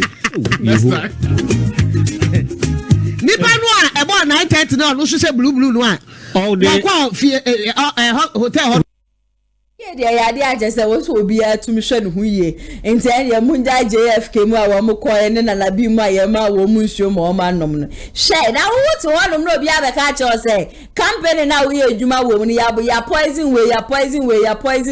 And I say fear ultimum, yes, ya poison way, or be back. Nasa nipa no be ma wunsu anasa bia nipa no ba na deals ma ye aduane ne aduane no do so meti bia ma we dia mi bisa wo a wo hwe mi wo bedi ana debi ehu kra bo e be ball no wa agyen kra nkoso so wunsu ya de ama mi e bia na nipa no kra no na kuma mu ye pefe e bia na boni bia ni na kuma mu nje but the moment ayati ase se baby aye wo no poison de wo mo ya de wo hu ye papa no men try why wo de ma me kra na meyi meni kra de afiri wo nya de kra me ba be fiu nde na ba be fiu wo chenti aba no ensure ye survey wo ma nom de ni kwan so obi ahodi wo mo responsible wo mo ana just wo mo hwe de ekọ na who knows na obi ai wo wi yes yo poison na eku no na bia na me ba na bia na bushi afọ kra do wo ma sense ni wo no gra mini mu bi na me na member nom na bibi to me ya de amenum de biara da but as I said earlier no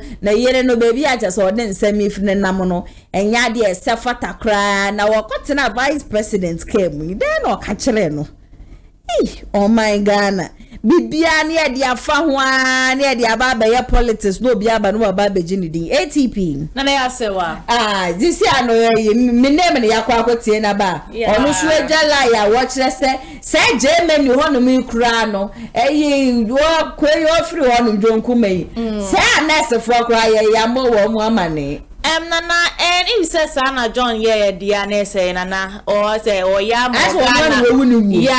magana hold on adoso do the why na ye na obi a wo do wo mpaso still na 1967 be independent Ghana de ete ana ete market for na ye banana no no so obe sha tade no o hye wo banana mu ene send your market for na be hoahoa no aye say na John kimanya mi shira ye rade nyago ba wana na mi busase kwan person no nti otimi di free word man na obi e wana se woni fie na ja wo gisa treatment no wo fie e wana na wo se no hospitals ne di na security ye tight ye said ye wa pomudi yende na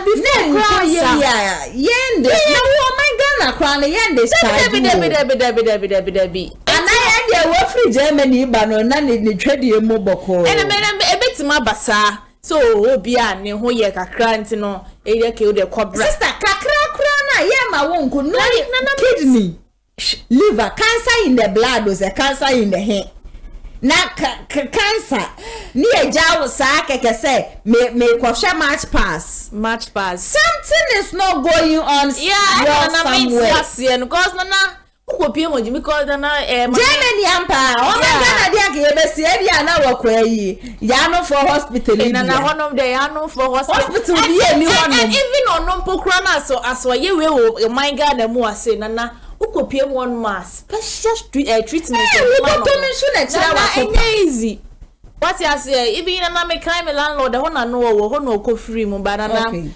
What share the ya no see me wo Ghana oba yare ya okọ ya afa ya twice na mu se papa ni ho asa kika kinya no. Nti na me bi sase wo be kom no se ya hwe obedu kwasiada. Nti kwasiada joda benada ukuda. Ya wada no di free. No di free never say 4 days. Nti na ne ho ya da obedu ye wutie ne ye na bibia boko. Nti sada na cancer ni epeja ni mu na sada na wo free bi wo ho and hospital sakasi wo na utie hospital wo ho na fa no che wo ho ye nya bia mfa na flight na mwie mu no ye ntumi manipa ba oxygen nana kumasi to nkran ambulance ni dia men kasa 4 hours ambulance nti wa wo do ka na bia betumi edi ba ye bia back close to 5 hours traffic akra ni ade be wo kwa mu ntu dia yem fa ni process hu 3 hours 30 minutes and we for flight nso free Kumasi ha no say within 35 to 40 minutes no na we do nkramante mu enti wo man tumi anya private jet bia e ma na mba me fa na fa oxygen ya fa nwura ne hwini bi nana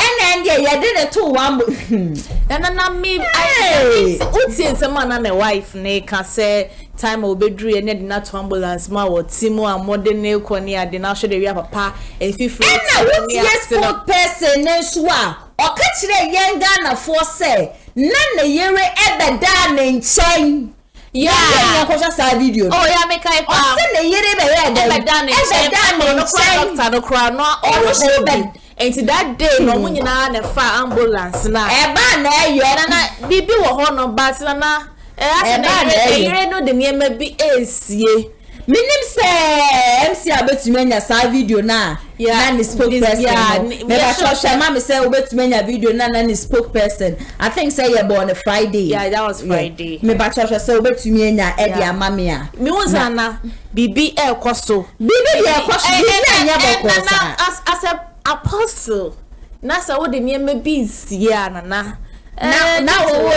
now wo no che police for kwan say wo mo magistrate captain smart na wo ko ye aya bia na captain smart no ono kwa na kasa ya na even kra na me huni say captain smart wa bo amafo bebre na wa pipia ma ne ko na sewa captain nen rather ni o se ane na danka kufa do kra ma ni deputy minister no captain no wanje munyi na aso mu ye bia what captain one now yeah MPP and na chia wada no wetu kwa dia na MPP na captain be captain e one ma captain yeah MPP na ma captain be yeah captain even if some say na ye be den kwa hunu kra say captain yo ne na mo ya na asi ye nyono a I'm sure honorable Kennedy Japole tumi defeat anas it is like captain smarter akabai na yeah say honorable defeat ne dia ankeja ya to ya sade fra na asema ne ko ye nhwehwemu de maaye but na no plan taga o be ntro no be twa ye okoje kakra dia se no hone na sema na captain smart e ka se o pese wo de okaja Kennedy e be kan ho na eja nkomo ye ne ma no na za asem ye media metie na mze captain o ye wa dia hweso na ye wa de bi se wonim se ho no abosho de o man Ghana no dwe hu wo hu o man Ghana da na koma so ye papa e na wo kire se de ekwoso MPP amanyokuo ni mu no sanka na captain smart e be ji atumu hu na eno de wo ne be ye yi a na Kennedy beji atum no ne be ye yi a na nkeja video no so wehu ana da bi da na wehu video obe e dia be bo asa na afiri a eno dia very necessary and sembe won me to sini asene ma ne da na akwem person e ka different na ye so ni toto munto e ka different na nipa wa ye nka na kira sembe brede but de e boba asa de kira de se be na different story na pay up ne we ko ya sa ne yire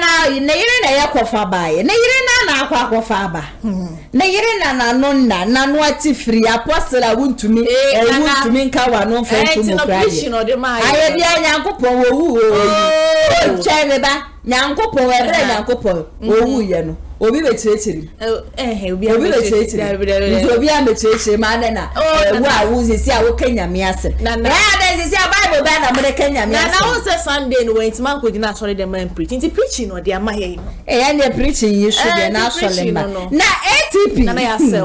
Yes, you don't get Yaba Bontia Babeka, and I'm saying I find out, Mamma, but Nana, if I don't come no, I think no sister on Jean Dios to be visa.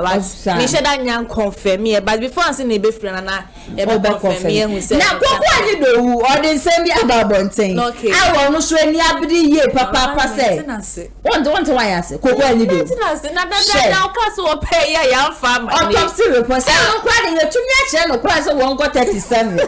Yes, who could do one of my who do hours, who did I get? Now say hello, 37. Me bacho me so share ye atame o ti we siren na catch na siren na catch no we mu na we na ye na we na ye we ani ada ne yetiko e de ama na kokko ani do wo say ne ye na ye nim no na atame o no ye president of Ghana internet Jubilee House ani be bia aja so sole anopa wo da otwetwe ne so wo ho dwale wo ho ye bibia e wo ho no na ebre atame o si wu ye no no fe na mo je fini hwini mu moja fineni moja finaso moja fini bema ni be bia na moja free afede yenka na asanyasam ketwa no afiye papa nti obi sase eno so ne de no na ye poison na say ye deben na samolata ya tamos ni nue ya neni abede na my brother died in my hands. My brother never died in the hospital. I was right there when my brother died. Osie munkancha samoata se wondan trono na de woke kani nyina no kura bi ni mesansa wo ndi si amanyo kuo ni mu na enye hwe kura no bibi kakra no ko no botoma ya kana no otu ya silence no enu ti na de ekwoso nyina no ontumi nka no eyi koku anyi do de na ama ni abidi nyina na se no peso ohu di adekropotia ekuwa tamels esanse news na esekuleti wo social media na so that time no na no kura biara enne moma yenko na yenkotie koku anyido wenu mu nsam nsomra sisia any open platform before but don't come and dey aba I say poison we say amount for 50. You know the extent of vomiting that went on the day President Mills died. Tell us. I'm telling you the extent of vomiting that took place at the castle that day. Vomiting? Yes. I've never said this aspect of his death before. I'm telling you, blood gushing out of almost all his orifices. Yes. Blood gushing out. Moja. Gushing out. Nenum. No, when I say orifices, nenum, nasuni, bidia. Yes, today I've said it. Because John Kuma be naba and I can some amount for could be within a poison amount for and I tell my efe. Good. Which I'm saying today. That is why some of us suddenly we are calling for an inquest. Let us get to the bottom because Samia Samuel says that his brother died in his hands. Doctors linked to poison near well, and I'm saying, let Samuel come and deny it. And I walk catch Ghana for you, I say, and my brother died in my hands. My brother died in my hands. Your brother was the president of the Republic of Ghana, for goodness sake. Your brother was the president of the Republic of Ghana. How did he die in your hands? FM 95.1. How did he die in your hands? So, if you say he died in your hands, then it means that he died in your hands at the castle. So, did he die at the castle before he was sent to the military hospital? So, Sammy, your brother died in your hands at the castle? And as a communication director, you don't have this information. Well, I know the information, so I don't have the full information as to exactly what killed your brother in your hands. 12 years now. Now, let me tell you, interesting enough, for the first time also, maybe I will say this. Everybody knows the relationship between me and Kwabena Bubiansa. But I am in court with him in a High Court because on one of his programs, he decided to play a certain voice that said that I killed President Atamils. So Nana Yababu, as we speak now, I have been accused of having a hand in the supposed murder of John Ibasata, and I'm in a Tema High Court with Kwabna Bobie Ansa. And you are in court? Yes. Yet autopsy report no will be NMP Abonte. Good, and yes, maybe and the guy who did it says your friend JM Bakwejo, something. In the same High Court in Tema, I am in court with a certain Jifagunu. Eddie Jitamaklo is his lawyer. Onu Jifagunu say, me na me kum me baba, my 8-year-old small girl, because we keep morning. And I'm a person me kujo Mahama. Until I'm me back for a shrine, Togoni, Benin, Ediko, and Kumasi. So as I walk now, they say I'm a murderer. Why won't I ask for an autopsy report and an inquest to clear my name? So, Dokuma Dianaba, and God does things in his own good time. 12 years after the death of President Mills, Bibiasa Togana and a poisoning Ebemu. So I am saying, since President Mills faced on the 24th July 2012, was it out of poisoning also? But Sadano now only Babyana or Wanokrana or Meho. I was in the castle, I was in my office. Okay. Yeah, before the unfortunate happened, and now we all had to rush in. But you were not in that room. No, I was not in that room. No. Okay. I was not in that room. But I know it for a fact, and I have it on record, that a lot of vomiting took place.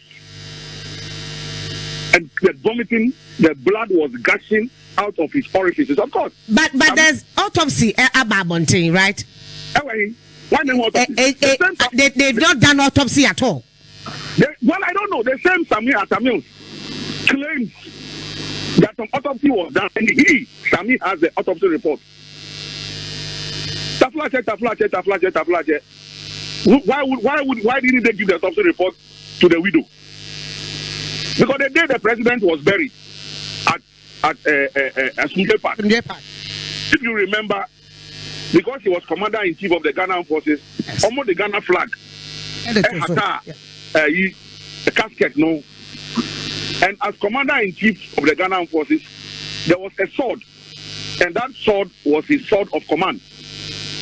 But of course, they will not bury you with the flag and the sword because haram.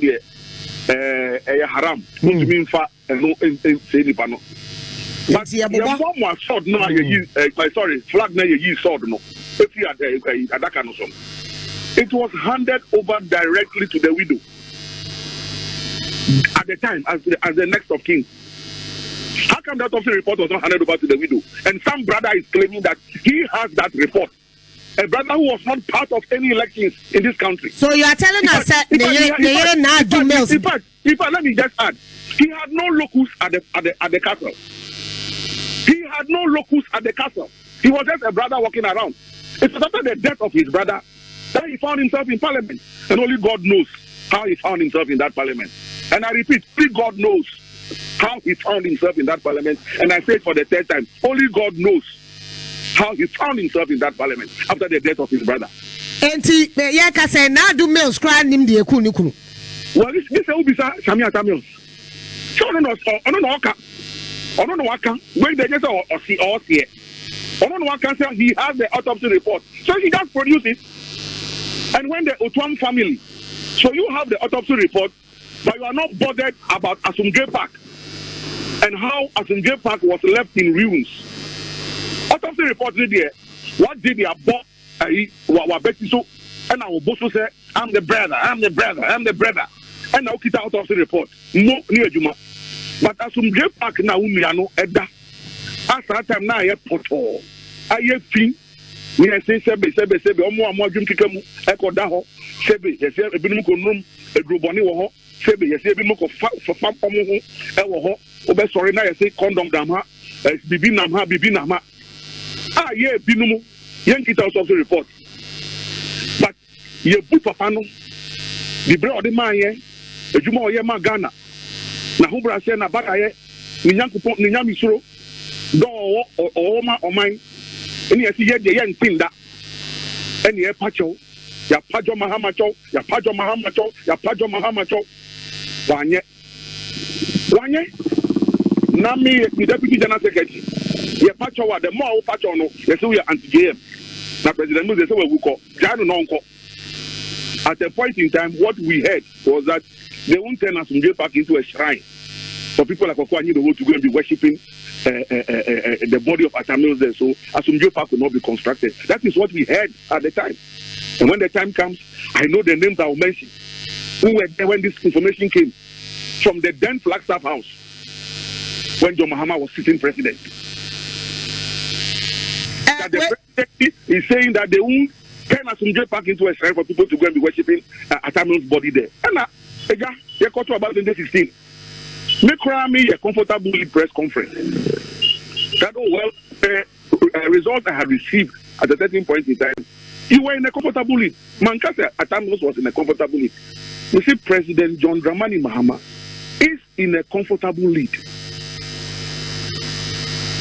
Adiabeki, Adiabesa, and only I said, Dunkitia, said the bio, send the number, and now sitting president, or official resident. And I want to say, in some trefo at the bar, see her. Shebi Biaden Kakakono. Oh, I'm Sasso. To me, Ken Kram, I shall say, and announce the results. In Tinana, Akufo-Addo, MPP flag bearer. Wedding Kunim. That was in 2016. That was 2016. After I had held comfortable press conference at the party headquarters. Kwakwanyudo said when you see far bidding autopsy report.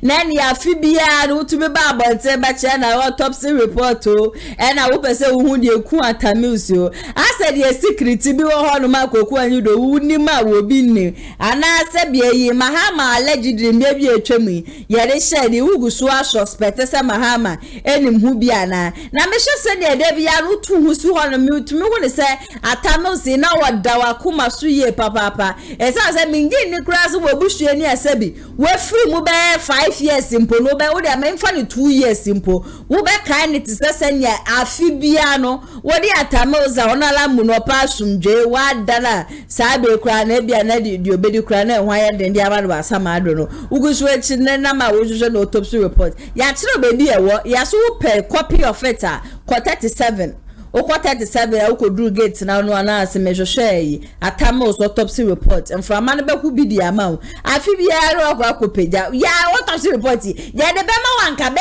7-8 years ago na Kwakwanyudo ya de be ma wo ena nka wo mo pese yen Ghana fo ye hu a anka ya ka hye yen dada de nye obi die ya na anu ade ya yakwa huru bia ba bonte se cancer ni ekuni ATP na ya sawa Kwakwanyudo we abrante na bibia rokọ na adwin mu Nana, I think this is not the first time Krana. Yaka. We heard this. I say, amount. There be an maybe say only your day, and I say, oh, I'm so send you no. Him say, be almost a canon on here say Mahama, na ye, and be now boss suspect you. And no, say who.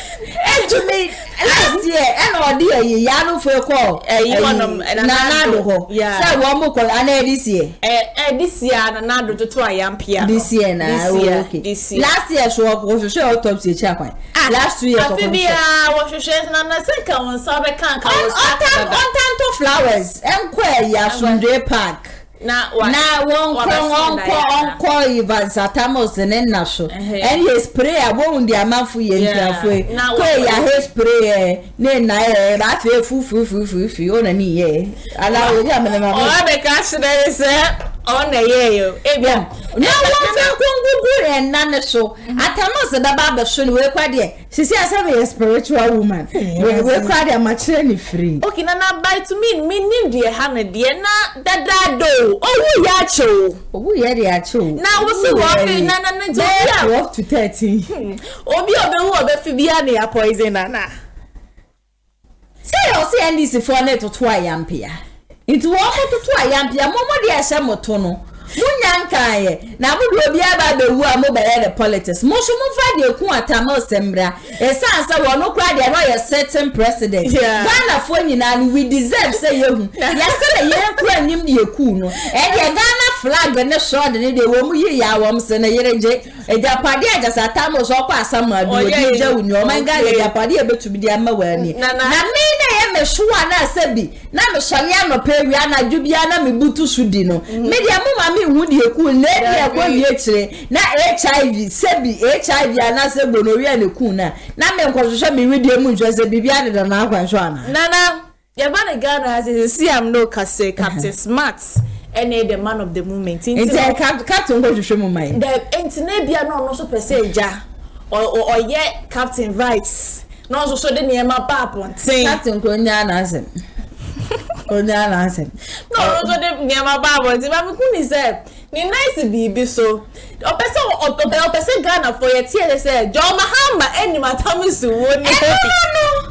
Oh, kwase na huwa na minka so owo me de mesra no ma be kase ma bo president na wuto bia se bi ma no sisu me na so bia wo free mu a na bia koku anyi do wi na kuma beto ni na anya hwe atamu se wu ma ha ma nso ko asem na asem ko autopsy report one de bia wo pa wo fa ko secretary e what is apa de ni se ne koku anyi do de bia na ni abede ni autopsy na I don't say I don't guarantee interview you no kaze Saga Joma Hama ever pa de ngomo to ma gua donko enti na me so ne Joma Hama si o say bra na tamel seti asem ene me bia na etamel say ye na ye expect so o free mu na o ba Mahama o ba ye no you should have continued from there where he stopped but ono so ba ye no ena ndi atamos nkrofo anu mu adwuma no nyina no ode ne na benkum bo wo mu nyina gala we ne ka koku anyi do ena koku anyi do wu nso na atamos atiase no na nadanfo paa no ni chocho mucho ntina Mahama no na ase koku anyi do wu ne fa na nya hwe tongonza de no di bi kira atamos ye papa enti ayo free man na Mahama so say na ha na ya me de me so ma kila we so and say what do one ni and also wo aka say na ekodo ida say obedi de chi na eda yesu obi wasumje park ana say de me pamu we free mu wa wo pa kwandwa ni MPP crisis say na mu hia dom shortage I say ko ko alam container obekwa ko replace na but during those times there's a maintainer say ko anyi do say dey work kasa ya NDC amane ko o meyi ne ba kwahye ne so na ko pe say nka bia na nadan ko ekufu ado be man appointment ewom e so ase wo ya na nado aye ne space me say o ya no aye ne say indi na de ekeka ko ina na nado ntini case kra o so do bi no asa mo is masa me de jai say autopsy na masa what wo de be man na barista we so that you yo Mahama ono na kwashi we what on fa atamus poli na just o di free mu so on ti ase and we be o be hwehwe agosi so ono amu ni be wu ATP okay ya ka chem say video no I ready ntina bisia mesha say obeka me ho ne yakọ akọhwe video no abasisi ya video na ye kire say ye nua be me ya wenya ni baby ko ye kwa na ye kwa de be kan ze be onya memetumi awono donkuma wenya ni baby ko de just say di power jire mu ma na be kan ye no ye ngo tim fembra sisi ya expecting him to come to parade ground on yesterday. Unfortunately, he could not come. So we decided this morning to take him to Accra so that he take the next available flight to continue his treatment in Germany. Unfortunately, he was not fit enough to board the plane. So we decided to take ambulance and take him to Accra. Yesterday we brought his medical doctor, one of his medical doctor from Accra. So the doctor slept with him yesterday throughout the night. And on their way to Accra, unfortunately, we get a call from the driver that unfortunately he has passed on. So as you can see, it's very tragic news to us. The Juso constituency has lost somebody as 45 years, the first time member of parliament. Today, we're expecting him to come to parade ground on yesterday. Unfortunately, he could not come. So we decided this morning to take him to Accra so that he take the next available flight to continue his treatment in Germany. Unfortunately, he was not fit enough to board the plane. So we decided to take ambulance and take him to Accra. Yesterday, we brought his medical doctor, one of his medical doctor from Accra. So the doctor slept with him yesterday throughout the night. And on their way to Accra, unfortunately, we get a call from the driver that unfortunately he has passed on. So as you can see, it's very tragic news to us. The Juso constituency has lost somebody as 45 years. The first time member of parliament. Today is exactly 3 years. No na yakwa kwoti aba no na che say John Kumani we dey je say the surround no ATP na yasem ketwa na ye ka no bibi hihye ho na san spokesperson business no sha black yeah and also the different thing na say we ba no abeka ne de we so ba no abeka ne na oyire ne da phone na mu so abeka ne de different na ye kwari onko pe baby ndana izani ye mu de omo pa kire sisi na yasewa. And the captain so say a poison, I want also say a poison. Aye, captain there. Now, what will lawyer Mary Sample? Now, Babbots, ya Babet, who offer Babbots, ya Babet, of fire. What better try, Ampia? Aye, Nana, or be a Genedia. So, why no one? That is what a Genedia. And a captain, Genedia. Now, you guess your Genedia. And your Hineba was the woman in idea should shut up.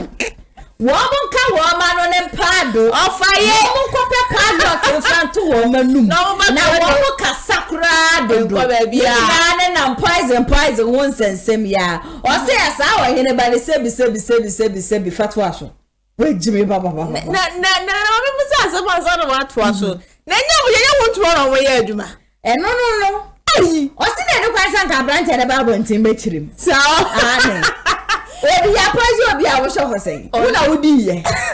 Una udi poison no. Like I confirm it na wo tumi o ma udi. Ebi e wa ma ni binti na jo be ka here no. Na ebusia ye nkwa na ye ngotie eye Hana ne wo fa papa ya some power. Na ni abidi gidigidi aja say wo toto ayambia sisi akwa ne do se mbibia manyoku no. Wo mo nje ho na aja say ndie apostle ye Donkuma ne yiri wo mo mani mbomi mejine mu as member of parliament and Fema Ejeso constituency. Young got him necessary. Wa na atuya kika kwasa kika. I use the word in kwasia kika. In kika near kwasia kika because depending wunu media houses are done pathologist. Media houses like we say Captain Smart at the time of the death of Kuma. Then Minia we say Asedu to do money shows also kaubi also put it up and I confirm and away in kwasakika we know but now you are in kwasakika now you know to me lampa nana a money show host of any say I say do in kwasakika no beka you know one kanya say ba say and obi evu and I want man to and I confirm and I would to be in kwasaria and kika no ese bi enim. Now who to me na ya poison John Kuma who to me ya poison obaka just wa poison one who say who to me ba art like say poison. What kind of life is that? You see, and then you have people say obey sensitive matter like this, very sensitive. Obey shiniku issues but then had the Jimmy Sankwa. You see, we are not even asking the questions that we ought to ask politicians. We are not putting the questions. yen nya be ko bako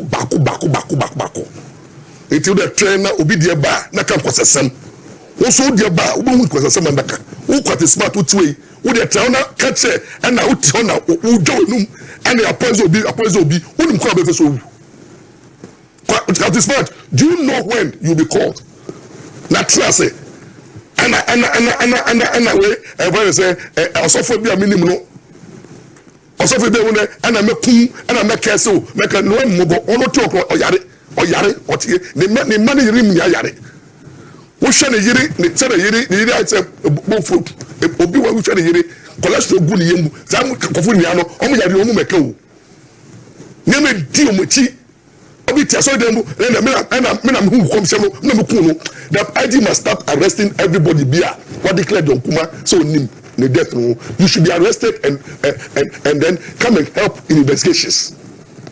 That is the way out. So ceremony never call. What do I say? Because it's becoming unbecoming. Kuma is gone, but his spirit lives on.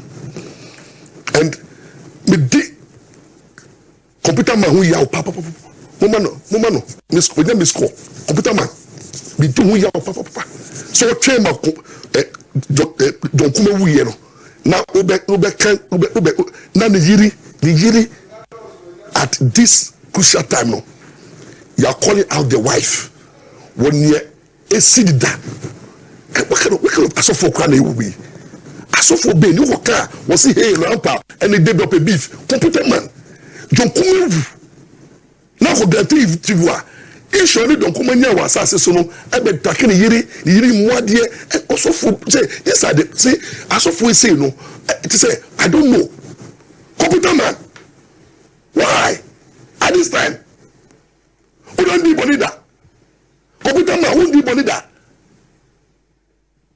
now who don't know the amount for ka won now who ya wo wager who need the amount for ka won and the way you wager who need for ko gas issues are omo no who need make won why now say John Kuma now amount for and now no you say why are we doing that to the dead?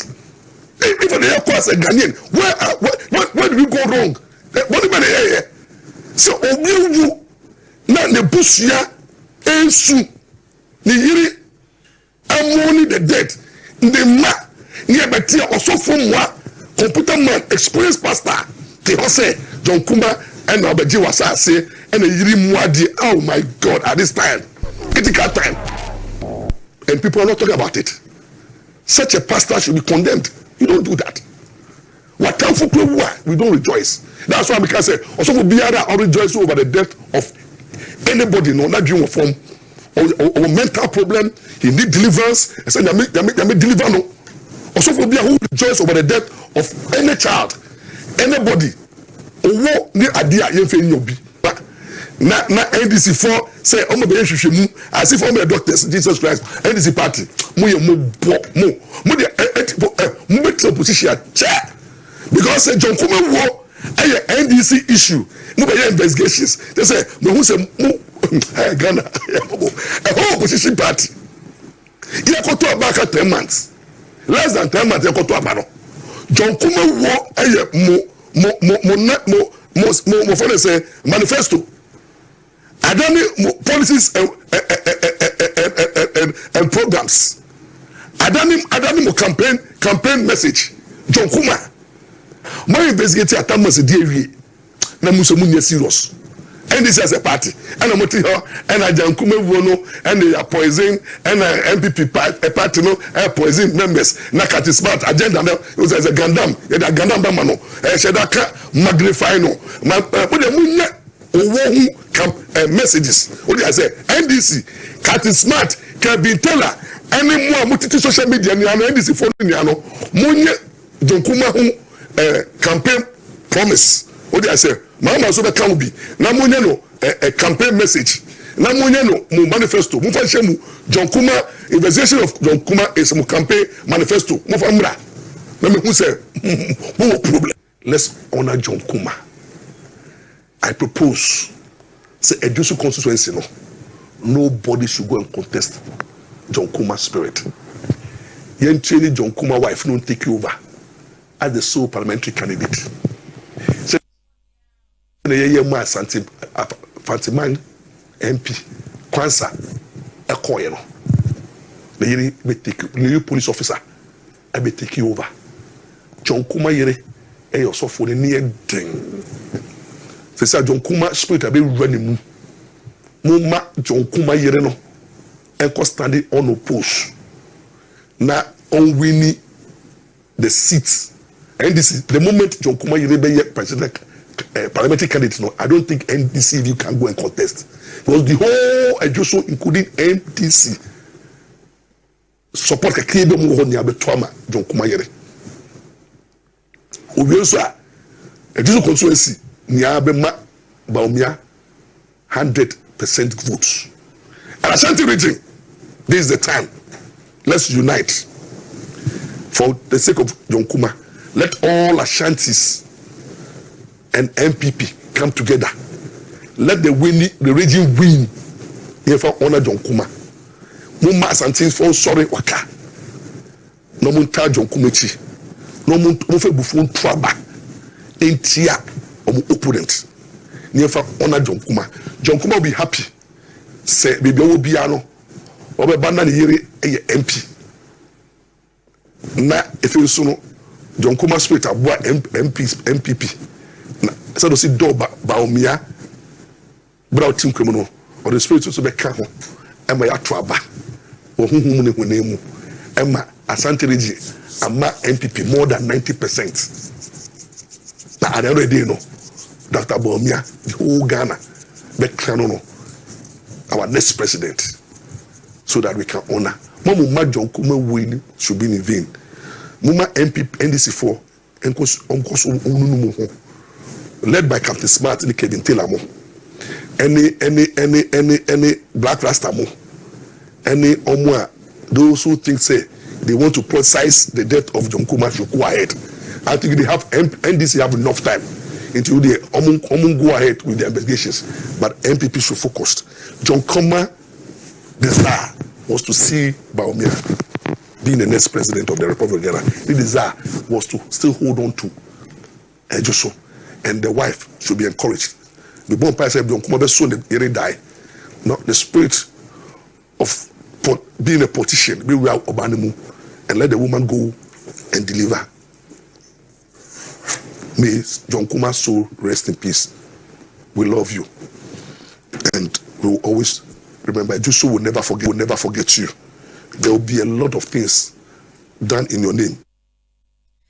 Na just a lawyer Morris Sample Hana ATP ne wafa papa or say John Kuma may his soul rest in perfect peace. Na ne yeren so de ye mane ko on oppose e ma obia ne nembe pre na John Kuma just a new war we free mu no ne samai embeta MPP echi na se free a we free mu ne say no kura se MPP fo ni hu bi na mo prese ne samai embeta echi a ene John Kuma baby a wo samai wo bia na mesere ko peked na kope belt na ndi MPP amanyo ko ro bia wedi gare sike bia ro hwere baako e ma me ATP that I ask wafa akasa ofa ye wakasa na wutire ya papa simi e no ofa kasa ya na ndu wafa o je wakasa bebe bia ya ma wa di captain's mind woman there what to bia ba no mu nyina Kevin Taylor to bia ma ne no na Kevin sabe no mu Yenyang ba wo sompo no ka semma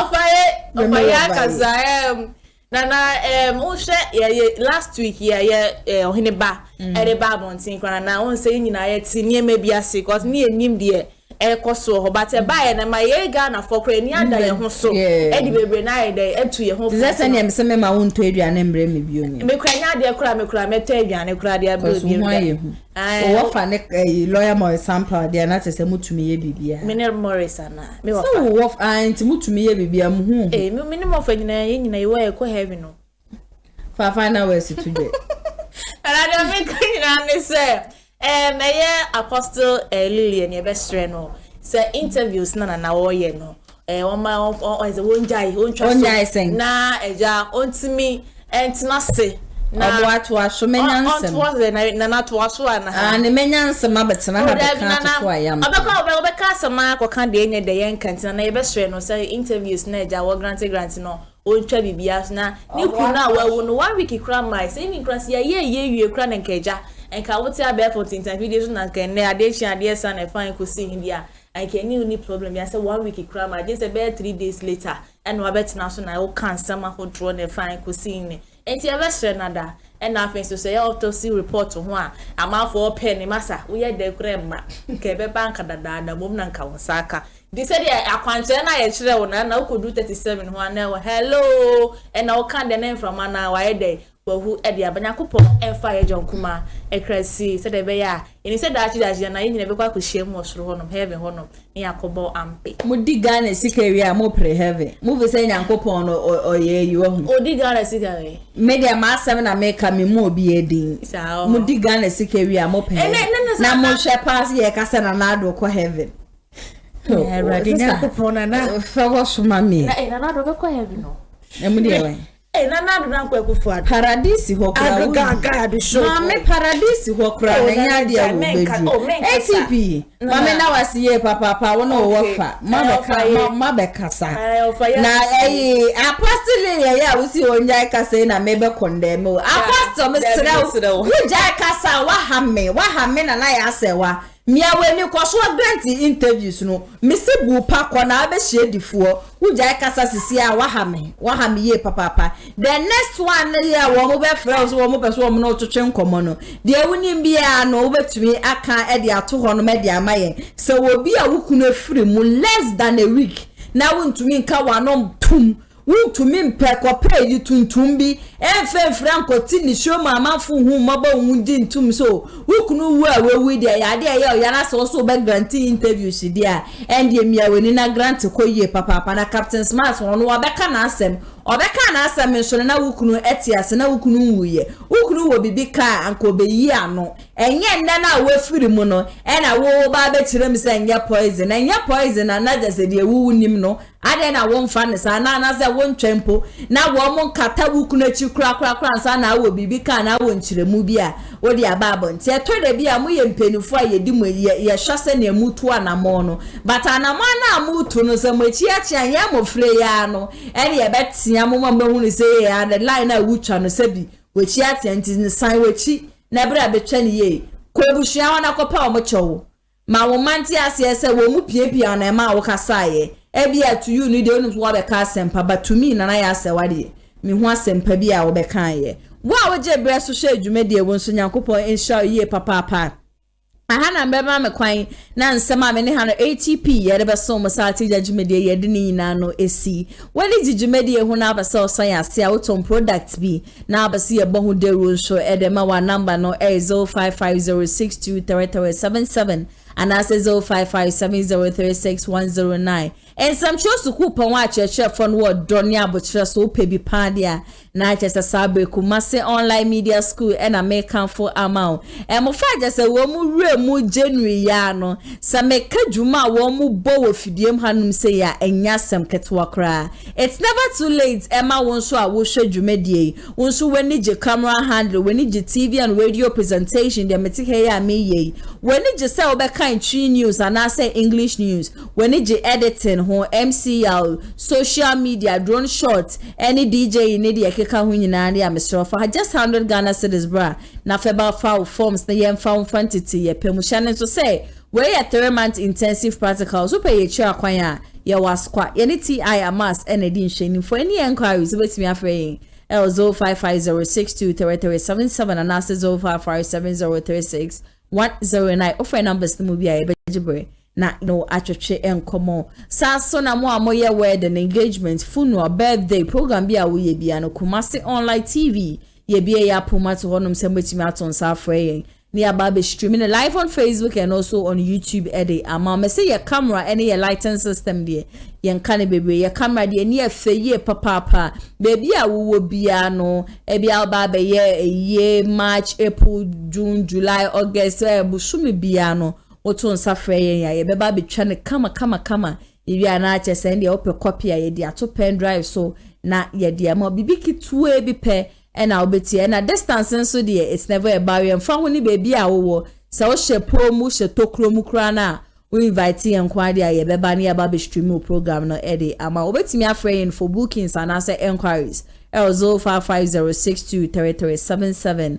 Mamenda Munina Swas Samuel Jebre Eshe Jumedi and Yakupon Shramo Monfa Majenchen for comment section I say mama me thumbs up and so ewo honom na me sure when you subscribing so na wa subscribing so Eddie amami ukopie mo MC honom dia brante pama no any junior na just send the pictures na videos e twegu ye nyina na junior na edit ye and eja Dennis e handle camera na de mami and de mami fa na se shongon so FM mama executive producer me CEO papa Mr Daniel Yeboa nyankopo inshani ye papa me so me tina dwem Eddie Jumedi so be sommo edi amete so ani na ya asewa makramo Yabesanso Edi Ishia. Bye bye. Amafwe Kumasi online TV production yaba ne de ne yaba yede equipment ekukudam ana yede aba se eye camera de enam wiem de nam fom de enam ensuom ni nyina ye wo bi e wo honom a TV production yabo a hu ye pa se wo ye dwumadie bi etese wedding eye engagement and sorry ana schools se wo ye sem na bi na pese betwa ko all the social media networks no so e de amaw ye ni ntotonsa na fre eye Kumasi online TV production for na yamra na ye dwumadie ne Kama fe a ebo no eda from pa the production so the sound quality video quality ni nyina e wo soro wo pese wo hu ba bia wa ye wo Kumasi eyetia media opposite one ma anase to nsa ne frɛ wa homa trufo so 0550623377 Kumasi online TV production ye demufua e wo Kumasi kodua mu